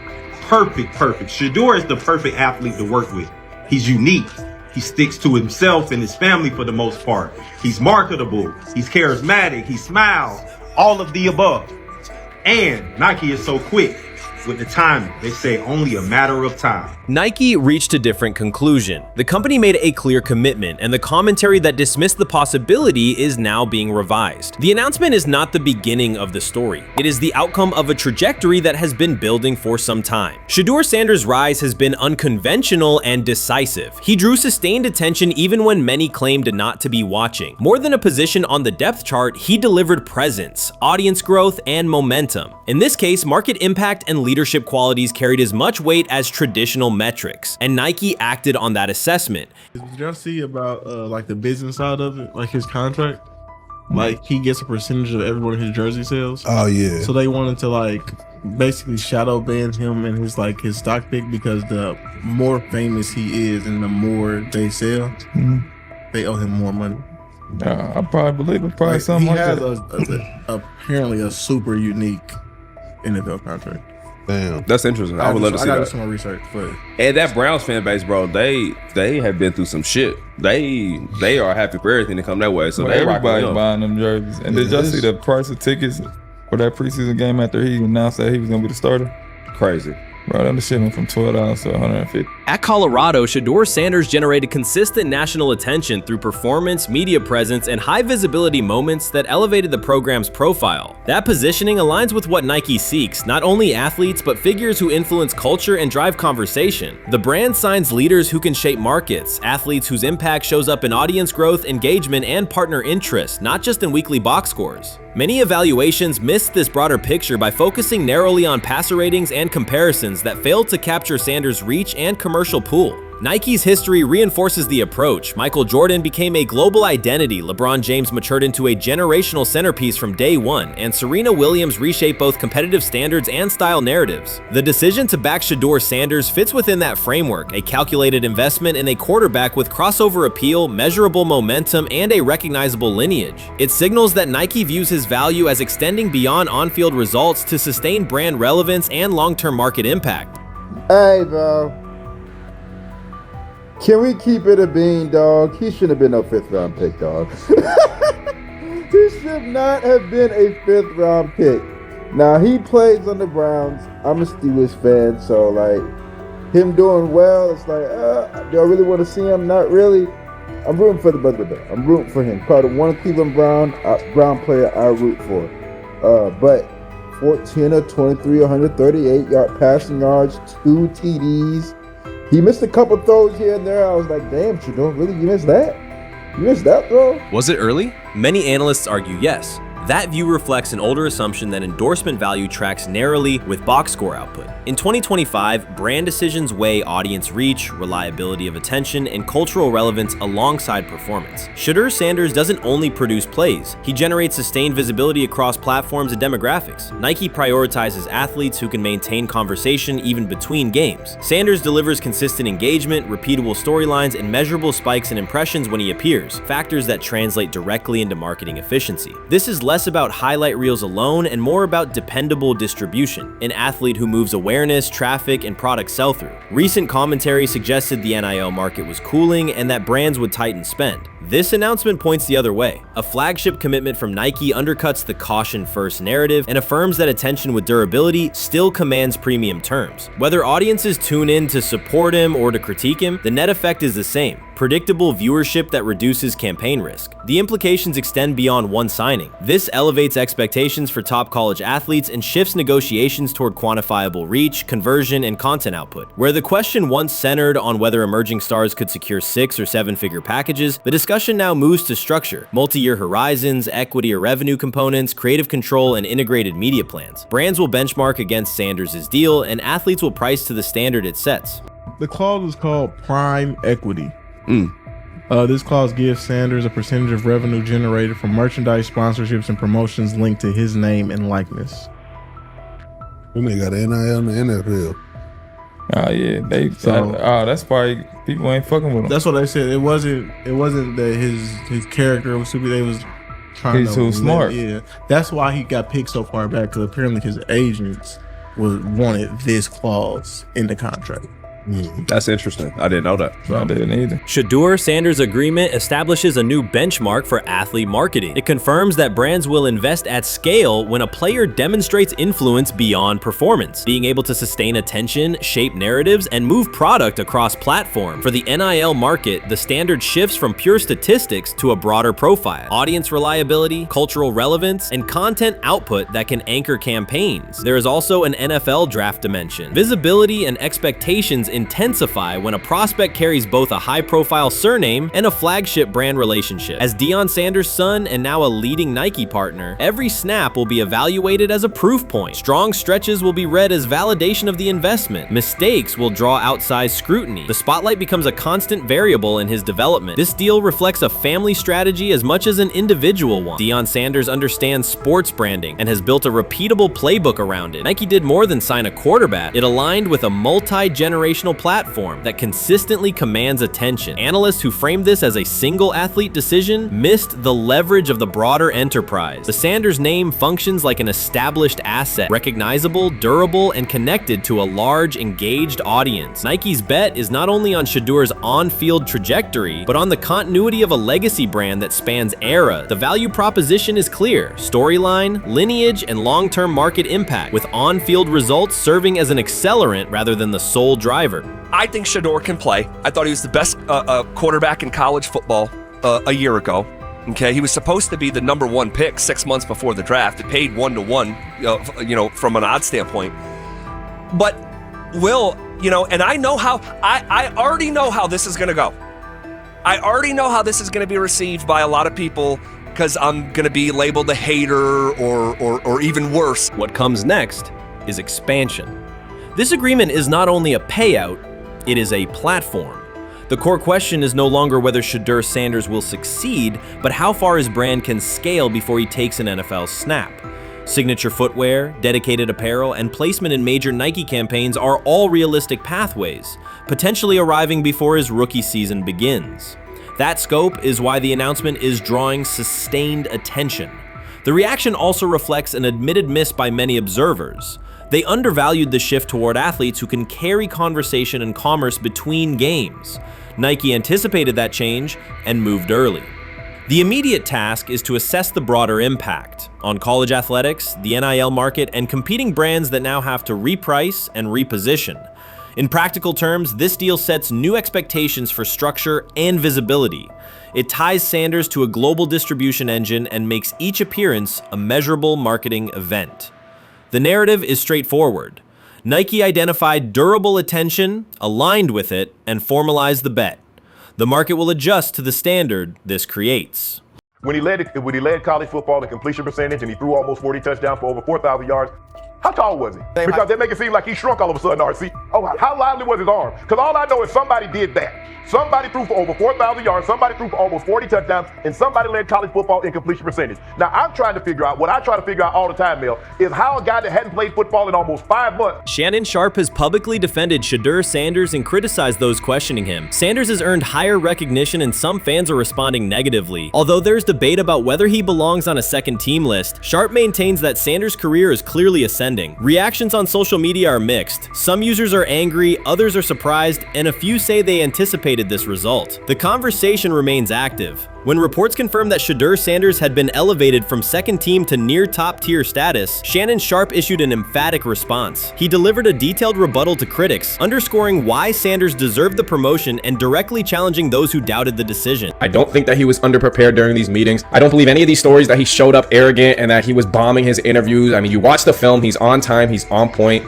You watch his interviews, he answers like a 10-year NFL veteran. Like, he's clearly dominating OTAs. It's every single day there's a new report of how well he's doing for the Browns in OTAs. And I mean, you can say what you want, it's just OTAs. Okay, if that's your new narrative, then he's doing exactly what he needs to be doing. He's on point, he's on time, he's getting the respect of his teammates, and he's making plays. So we're gonna see years down the line, something's gonna come out that I don't know what exactly it was, but something will come out. Critics have been waiting for an opportunity to dismiss Sanders. They labeled him overrated, accused him of benefiting from nepotism, and claimed his profile came only from his last name and polished image. Within their own echo chamber, they cited every game in which he fell short of huge passing numbers as validation of their doubts. Since Sanders has begun receiving formal recognition, criticism has escalated. A wave of self-appointed analysts is dissecting his throwing mechanics and team role, and many online commentators now argue that his promotion reflects deeper problems within the sport. Shannon Sharpe rejected each criticism directed at Shedeur Sanders. During the broadcast, he turned a routine segment into a detailed examination, acting as presenter, interrogator, and fact-checker. Sharpe walked viewers through game film, season statistics, and scouting reports to show why Sanders merited his recent promotion.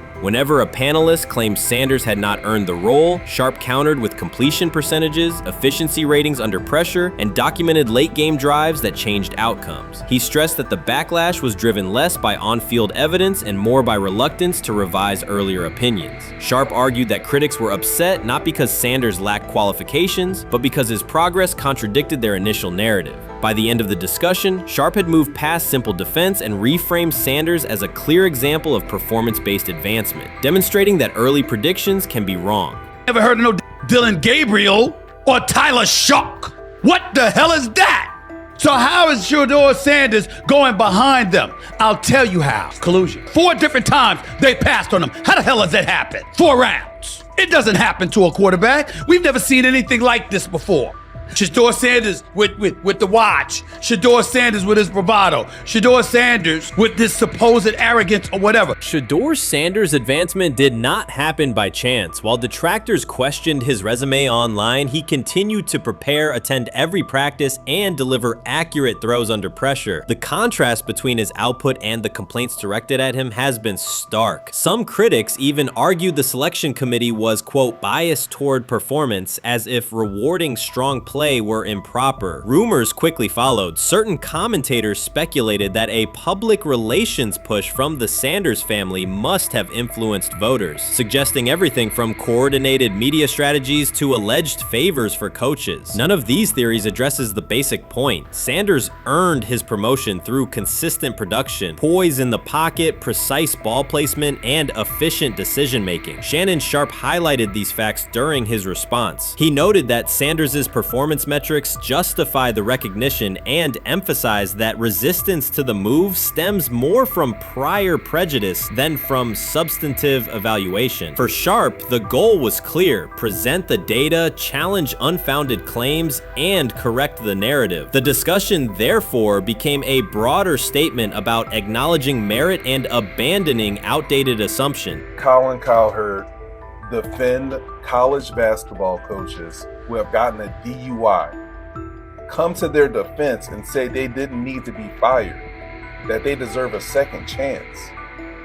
But Shedeur Sanders drives 40 miles over the speed limit, gets a one-on-one ticket, And Colin Cowherd comes on his show today and says he's out on Shedeur Sanders. He's seen enough. He can't support him anymore.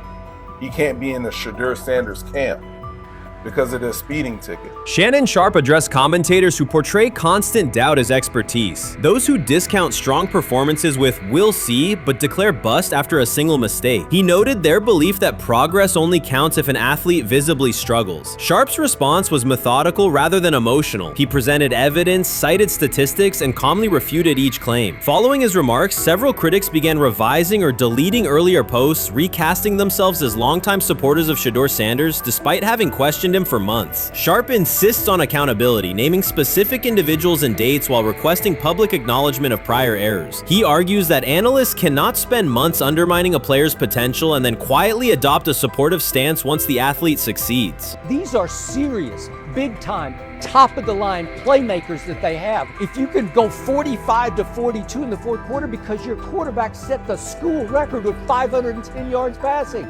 He was flawless. Shedeur is big time. I didn't know for sure, will it translate to the next level of competition? Yes, it might translate to the next level of competition as he can play. Critics who once claimed Shedeur Sanders was unprepared now hesitate to acknowledge their mistake. They resist retracting earlier comments and struggle to accept that an athlete can succeed without their approval. Sanders continues to share practice clips and game highlights without engaging the debate, while Shannon Sharpe documents every dismissive remark, ready to revisit them on national television. The disapproval did not slow Sanders. It underscored his progress and exposed the gap between perception and performance. As a result, the conversation has shifted. Analysts who doubted him now describe him as undervalued and publish detailed evaluations of his mechanics and game management, suggesting long-standing familiarity with his career. In a matter of weeks, critics have recast themselves as advocates, demonstrating how quickly opinion can change when consistent results leave little room for doubt. Shannon Sharpe signaled that his commentary is not over. He considers Sanders' advancement a positive outcome for every athlete who has been overlooked or criticized for having confidence. Sharpe stressed that analysts do not have the authority to determine who deserves recognition based on personal preference. The reaction to Sanders' promotion, he argued, revealed how quickly opinions can shift once results are undeniable. Sharpe pointed out that many vocal critics became quiet when confronted with objective performance data. This exchange, Sharpe insisted, reached beyond defending a single quarterback. It challenged the practice of dismissing achievements that do not fit familiar narratives. He reminded viewers that success does not require external approval and that consistent talent will surface despite online commentary intended to minimize it. While critics reconsider their positions, Sharpe remains steady, assigning credit to the athlete and allowing the scoreboard to confirm the argument. In his view, the statistics speak clearly enough. Sharpe also emphasized that the intensity of the backlash must be placed in context. College football is a volatile environment where unexpected outcomes are common. Therefore, declaring failure based on incomplete evidence only weakens the credibility of sports analysis. The discussion underscored the need for measured evaluation rather than reactive judgment. Dak Jackson and him and everybody else that we talked to have said